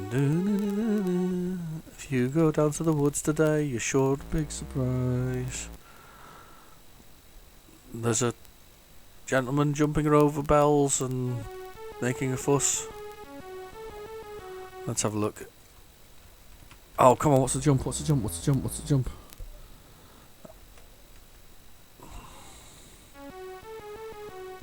It's annoying because I can't work it out really quickly. Come on. So annoying. Right. I'll see if I can Google it quicker than I can find it, because that's just driving me around the twist. Hunch. Back. Right, quick. It's gotta be handy. Let's find the controls, see if I can find it quickly, because that's just annoying. Cassette inlay. What are the keys? I'm looking at the key. Try to look for the keys. Load it. Load the playing the game. Imprisoned. Screens. 15 screens. That's no good because you haven't told me the controls. Let's have a look. No. Instructions. QW symbol shift. Oh god, would never have got that. That's just right in the bottom corner. Right, so QW symbol shift. Here we go. There we go. So we jump over that symbol shift. Doo. There's our 900 points. And this is the one that's really funny because if you stand too close to the edge, I fell. If you stand too close to the edge, you just drop off the edge of there and die. It's really annoying. So, jumped too far. Here we go. Really annoys music as well. Right, so we're right on the edge of there.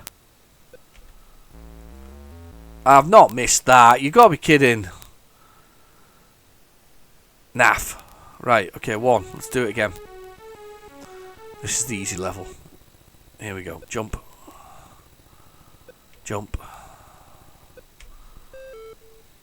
There we go. 900 points. Okay, so if you stand too close to the edge, you drop off, because just the moment where it sort of leaps down. There. I'm going to fall now because I just stepped forward on there. Just unbelievable. It's such a close set of sort of steps to the whole thing. It's just ridiculous. It's really annoying, actually, if I'm absolutely honest. He's going to come. Oh, I've got to wait for this to be right over by me. Come on, don't stab me.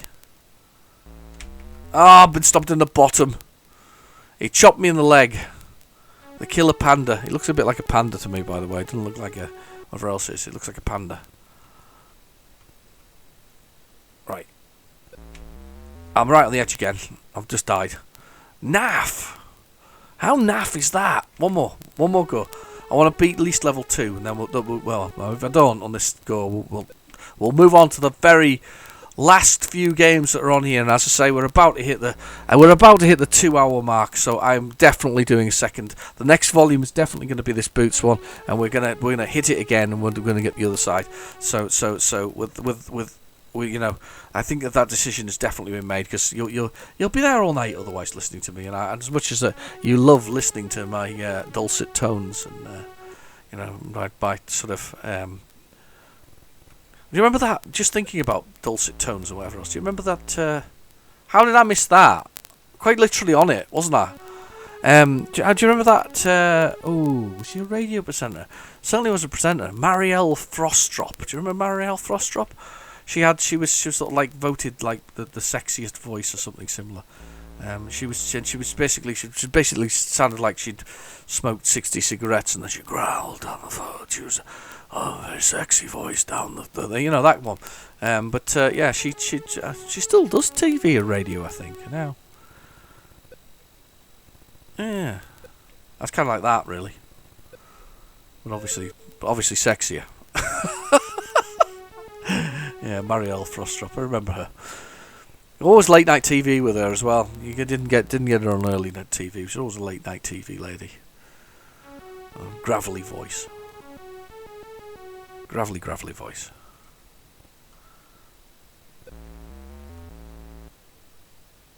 The other one that used to be the voiceover that I used to hear a lot was if you remember Danny Bear. She was an underwear model, actually. She was on children's TV, but she did underwear modelling while she was on children's TV, and they suggested that was not a good thing. I've just finished that level there.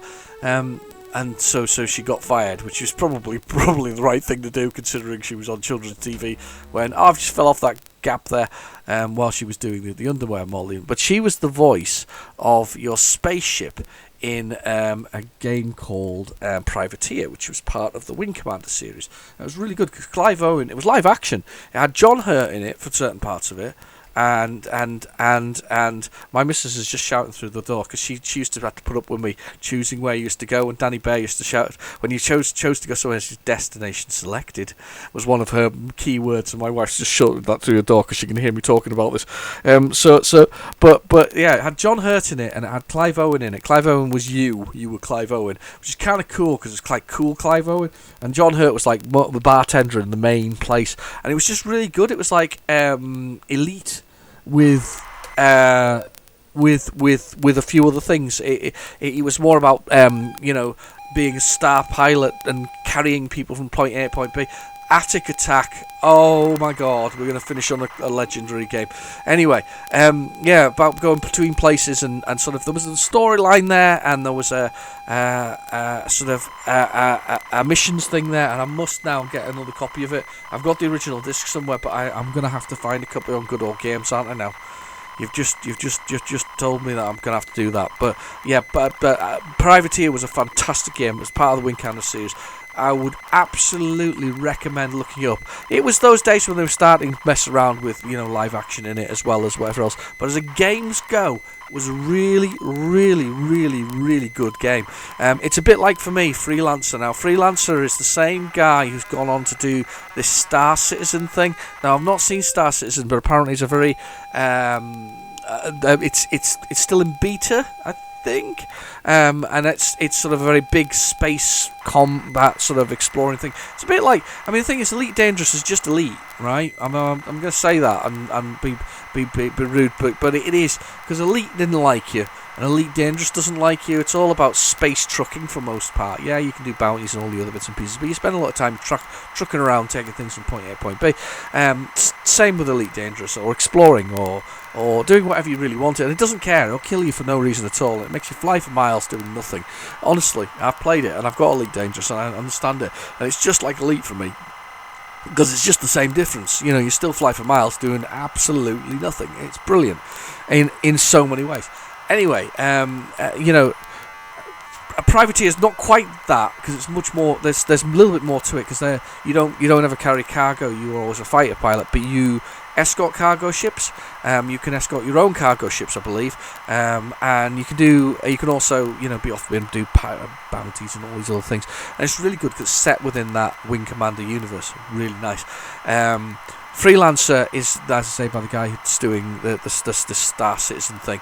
Freelancer is a game that's well worth playing as well. Human race, planet Earth's going to blow up. Shoots off a number of places around the world into space. The American sort of things, in British, all this kind of stuff. And basically they set up new colonies in a new place. Some of it goes well, some of it goes badly. There's an underlying story there. But when you finish it, it's basically about trading. You're trading with your ship, you're trading backwards and forwards. You're either a fighter pilot or a trading ship or whatever else it is.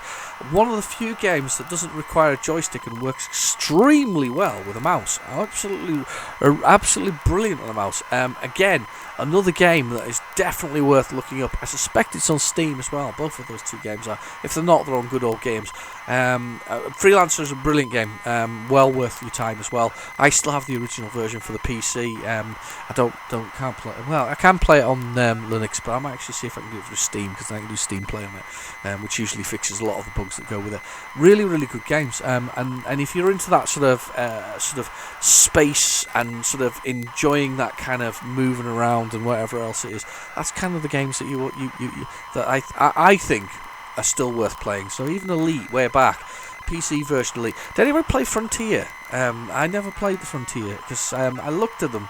They didn't grab me. However, you can see where in Late Dangerous that's really come from. You know, that kind of free roaming, whatever else it is. Another game that a lot of people hated, but I actually liked at launch, No Man's Sky. That's also worth looking at. I know it's turned into a completely different game now. In fact, it's turning into the game he promised when he first started. It was Mr. Murray. But from my point of view, I actually quite liked it as a walking simulator on the first way around. In fact, there was so many little cheats in the first way around that it made life very easy. For instance, you could upgrade your ship and your entire character on the same planet by flying around enough. You could actually do that. Anyway, right, okay, cursor, Chemston, keyboard. It'll have to be keyboard. This, and have we got space? Is there space for another game? There's still space for more games on this tape, so we're going for it. This is a 2-hour marathon, single side of a 90-minute tape. This was those special those special tapes, that purism that came with that level of just everything on it. Just put everything on it. I mean, you'd have definitely had a little thing on your tape recorder, to say where you were at position wise, because this is just huge. Right, so Attic Attack, fantastic game about basically escaping from a mansion. You've been chucked in the mansion. There's 3 parts to a key, 4 parts to a key. I apologise, and 1 fake part. I always love the fact that there's a fake part, and you basically have to put the keys together and escape. As a kid, I could do it in under 9 minutes. As an adult, I haven't been able to do it since. So it's quite funny, really, that's the way it's gone. Right, choosing different people makes a difference to what you can and can't do. Knights can go through knights' armours. Wizards can go through bookcases, and serfs can go through, I think it's the bottles of wine. So it just depends what you want to be. Horrible keyboard layout. Joystick is much easier. It's basically QWERTY effectively across the keyboard. But hey, I don't know why they chose that, and I don't know why they thought that was a reasonable way of doing it, because it's really uncomfortable. But you get used to it after a while. Right, we're gonna play. I'm gonna be the wizard this time round, because I would think no, I'm gonna be serf. I've not been surf in ages. Right, and this has got some lovely styles to it. You can play this on the Rare Replay. Excuse this cough. It's on there. You can do that. Food keeps your health up, which is the turkey. When the turkey's dead, you die. There are some special monsters like that one who run around the place, causing grief and aggravation. The first time you play, everything is in the same location it was previously, but the next time you play, it moves the locations of the keys and everything. So it was worth mapping, because there are some funny shaped rooms in it, in the sense of where you go to. But look how nice this looks. Pseudo sort of 3D rooms. I can't go through that because I'm not a knight. Very smooth, fluid movement. I'm trying to find a key at the moment. That's what I'm trying to do. There's some health. I'll get some health. Let's go that way. And we're just looking for the bits of the key. We can pick it up with the Z key. I can go through that though, because that's a surf's thing to go through. Frankenstein. He's scared by, if you get a spanner, he's scared of that. Like that. Watch this. And you can kill him. Sorry, I lie. He's not scared. He gets killed by it. There's a key. So I now can open the blue doors. Or the cyan doors. I got health up again. Let's see.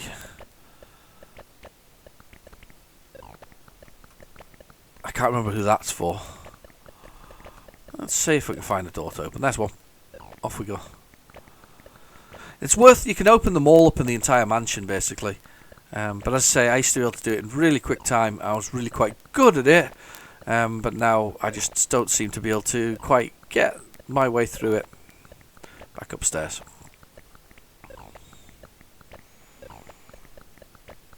And go this way. Should be able to go upstairs here somewhere along the line.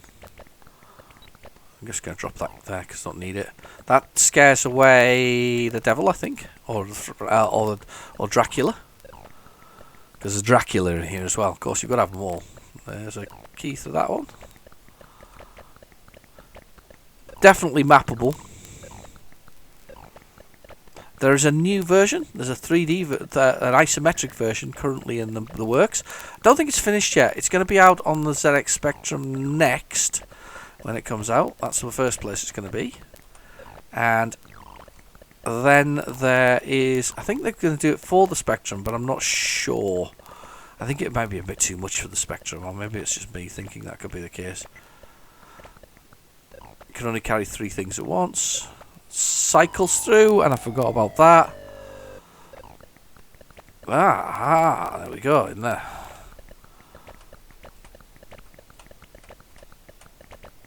Just try to find a bit of the key.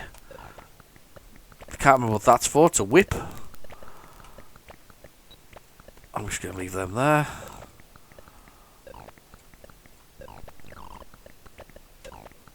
Yeah, I'm not sure where I'm going, but I'm still going. I love the fact that there was scores on it. We used to play this quite a lot as kids. It was a game that we quite enjoyed. There's just the quality of this game is one of the big factors.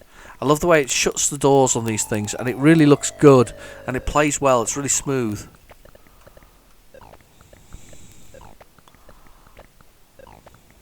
We go this way. Go this way. I have no idea where I'm going. I'm completely lost. You shouldn't eat all the food, by the way, because once you've had it all, it's all gone out the whole place. So if you don't need it, you shouldn't do it. Right, we've got up to the top floor now. And the top floor, as I say, is a funny place because there's a funny middle room that kind of interconnects a few of them. I'll go this way. See if there's anything in here. We got 4 minutes gone, and I'm not even close to finding the key.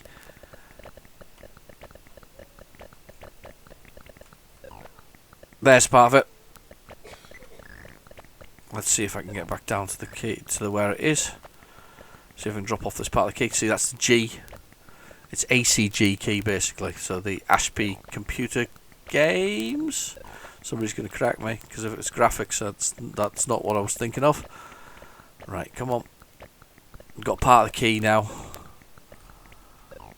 Say, played this one a lot. Really enjoyed it. It was a good game for as a kid to play. I forgot it's this naff thing because we've gone down 2 floors effectively there. There must be another way. Oh, food. Quick, or I'm going to die. I love the death sequence here though. Look at that. Little skull and crossbones and that. Oh, sorry, not skull and crossbones. Little sort of grave thing, and that just stays throughout the whole game. Whenever you've died, it's really cool. Oh, we're going this way. I'll go up this one. Have a little look. Wow, that surf thing there.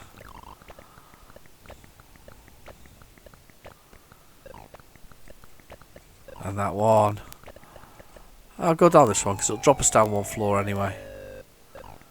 Yeah, that's cool. Because there's a place you can drop it at the front door to open it. Not that way. Just go this way. This way. This way. This way. There we go. Is it here? We drop it? Just drop it there, that'll do. There's a particular location on the floor you have to drop it, to be honest with you, to start opening the door. But that's what you need. So you need to collect all the parts for that. Really good game. Well worth playing. Well worth mapping, to be honest with you, if I'm brutally honest. It's one of those things that needs mapped. Okay, let's see if there's anything else left on this tape, which is absolutely jam-packed with goodies. Absolutely jam-packed. We might even have skipped one. We're still jam-packed with goodies. We've still got goodies. Frogger! They had space for Frogger to finish on. Do you remember the cassette tape 50 Frogger? I really liked that one. I'll sort of explain why. Because they were all basic. You could crack into it and you could change the graphics. and I improved the Frogger graphics incredibly because they were just terrible. They looked awful, and I really actually went to the trouble of making that Frogger game so much better. I really enjoyed it as well. I must at some point tackle Tape 50 again. I think it's one of those ones that it's so universally hated at the same time as I think it's actually. It was quite nice because you could if you had any interest in programming, you could break into those programs and you could learn about how they set them up and how they did them. This is going to be a run job. Please wait a moment. Do you want instructions? Yes, I do. This could actually be that Frogger. In fact, it looks like the one from cassette 50. Guide him across the road to his homes. Alright, okay, press the key. The controls are left and right and forward. This could actually be that version. It is. It's that version of the cassette 50. Unbelievable. I'm not really a frog though. I'm a little man, aren't I? It's not that bad though. It's you could worry about how responsive it is. It actually isn't that bad.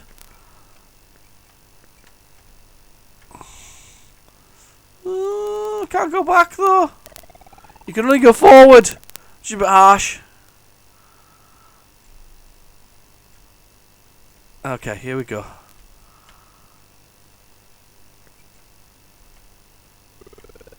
I've run into that biker.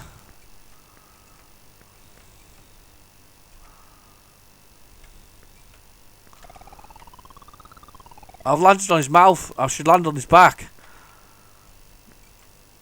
Kind of cool though. It is kind of cool, honestly. If you didn't find some way to enjoy this and learn how to do something from it, you weren't using cassette 50 properly. Cassette 50 was not. I think it's more of a. Or I'm meant to avoid them. Or maybe I'm meant to avoid them. Because you used to have to stand on them, didn't they, in Frogger? Maybe I'm meant to be avoiding those crocodiles. Probably am, aren't I? Yep, I am. Oh.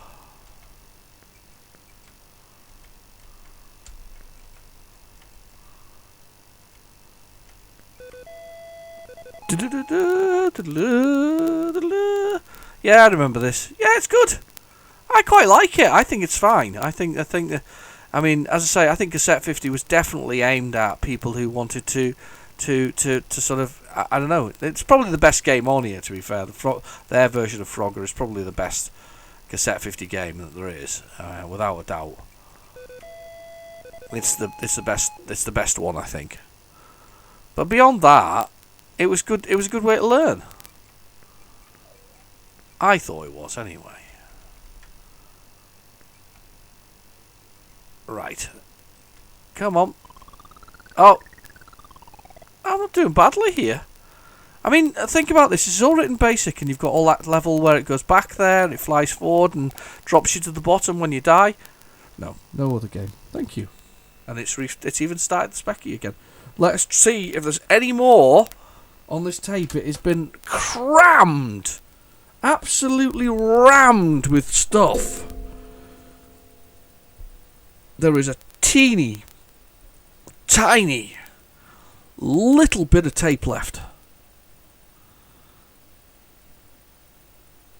And there's just silence thus far. This has been absolutely ram-packed. Oh, and we're not finished. We've got music. Hang on, where's the tape player?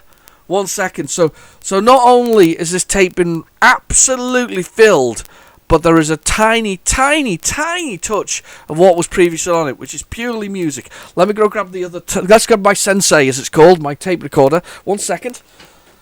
Okay. Just gonna go get it. I'm over here. I took it through in the other room because I didn't think I'd need it, to be honest with you. But here we are. Right. Okay. All right. Here we go. Just as we thought it was all over.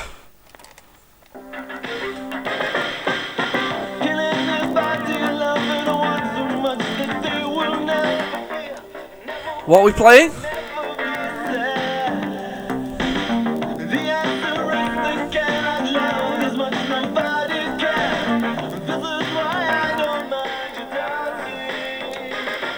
is love anyway? That's awesome. Got a bit of that as well going on. What's that? Who's that by? I don't know who that's by. We're going to finish it off with a bit of... I don't like to do too much because you get hit by those stupid things on. Anyway, what is love? Yeah, I'm definitely a better singer. Love, anyway.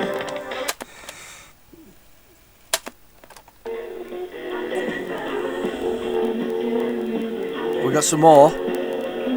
Just. Hey, this has been the works. Are we done? I'm right at the end here. I'm wondering, are we done? That's it. It's clicked off. We have had an absolute epic of a tape. That has been beautiful. We have another side to do. That's next week. So I can't without a doubt. You don't have time for it, and I don't have time for another side of that tape. But that is next week's tape. Thank you for joining me for the first part of what I'm going to be calling the Boot Special. I won't be calling the Boot Special, but anyway, What's on the Tape Volume 9 is what I'll be calling it. Thank you very much for joining me for that. Please feel free to like and subscribe. Please share it a few places as well, because that helps out. Makes me feel good when a few more people watch it. That was brilliant. So next week we've got another half of this tape. We'll be finishing on that. What a high to finish on as well. So it's going to be another long one next week. So make sure you're prepared. You've got drinks, snacks, all the relevant things that will be required for it. And I'm really looking forward to that, because to be honest with you, that was things on there I wasn't expecting. We had all kinds of bits and pieces that weren't the norm. Certainly Ryder being on there was quite a delight for me. So, thank you very much for joining me. I've been your host, Real Genetic Demons. Please feel free to like, subscribe, and share. And I'll catch you in the next video. I'll see you soon. Bye-bye.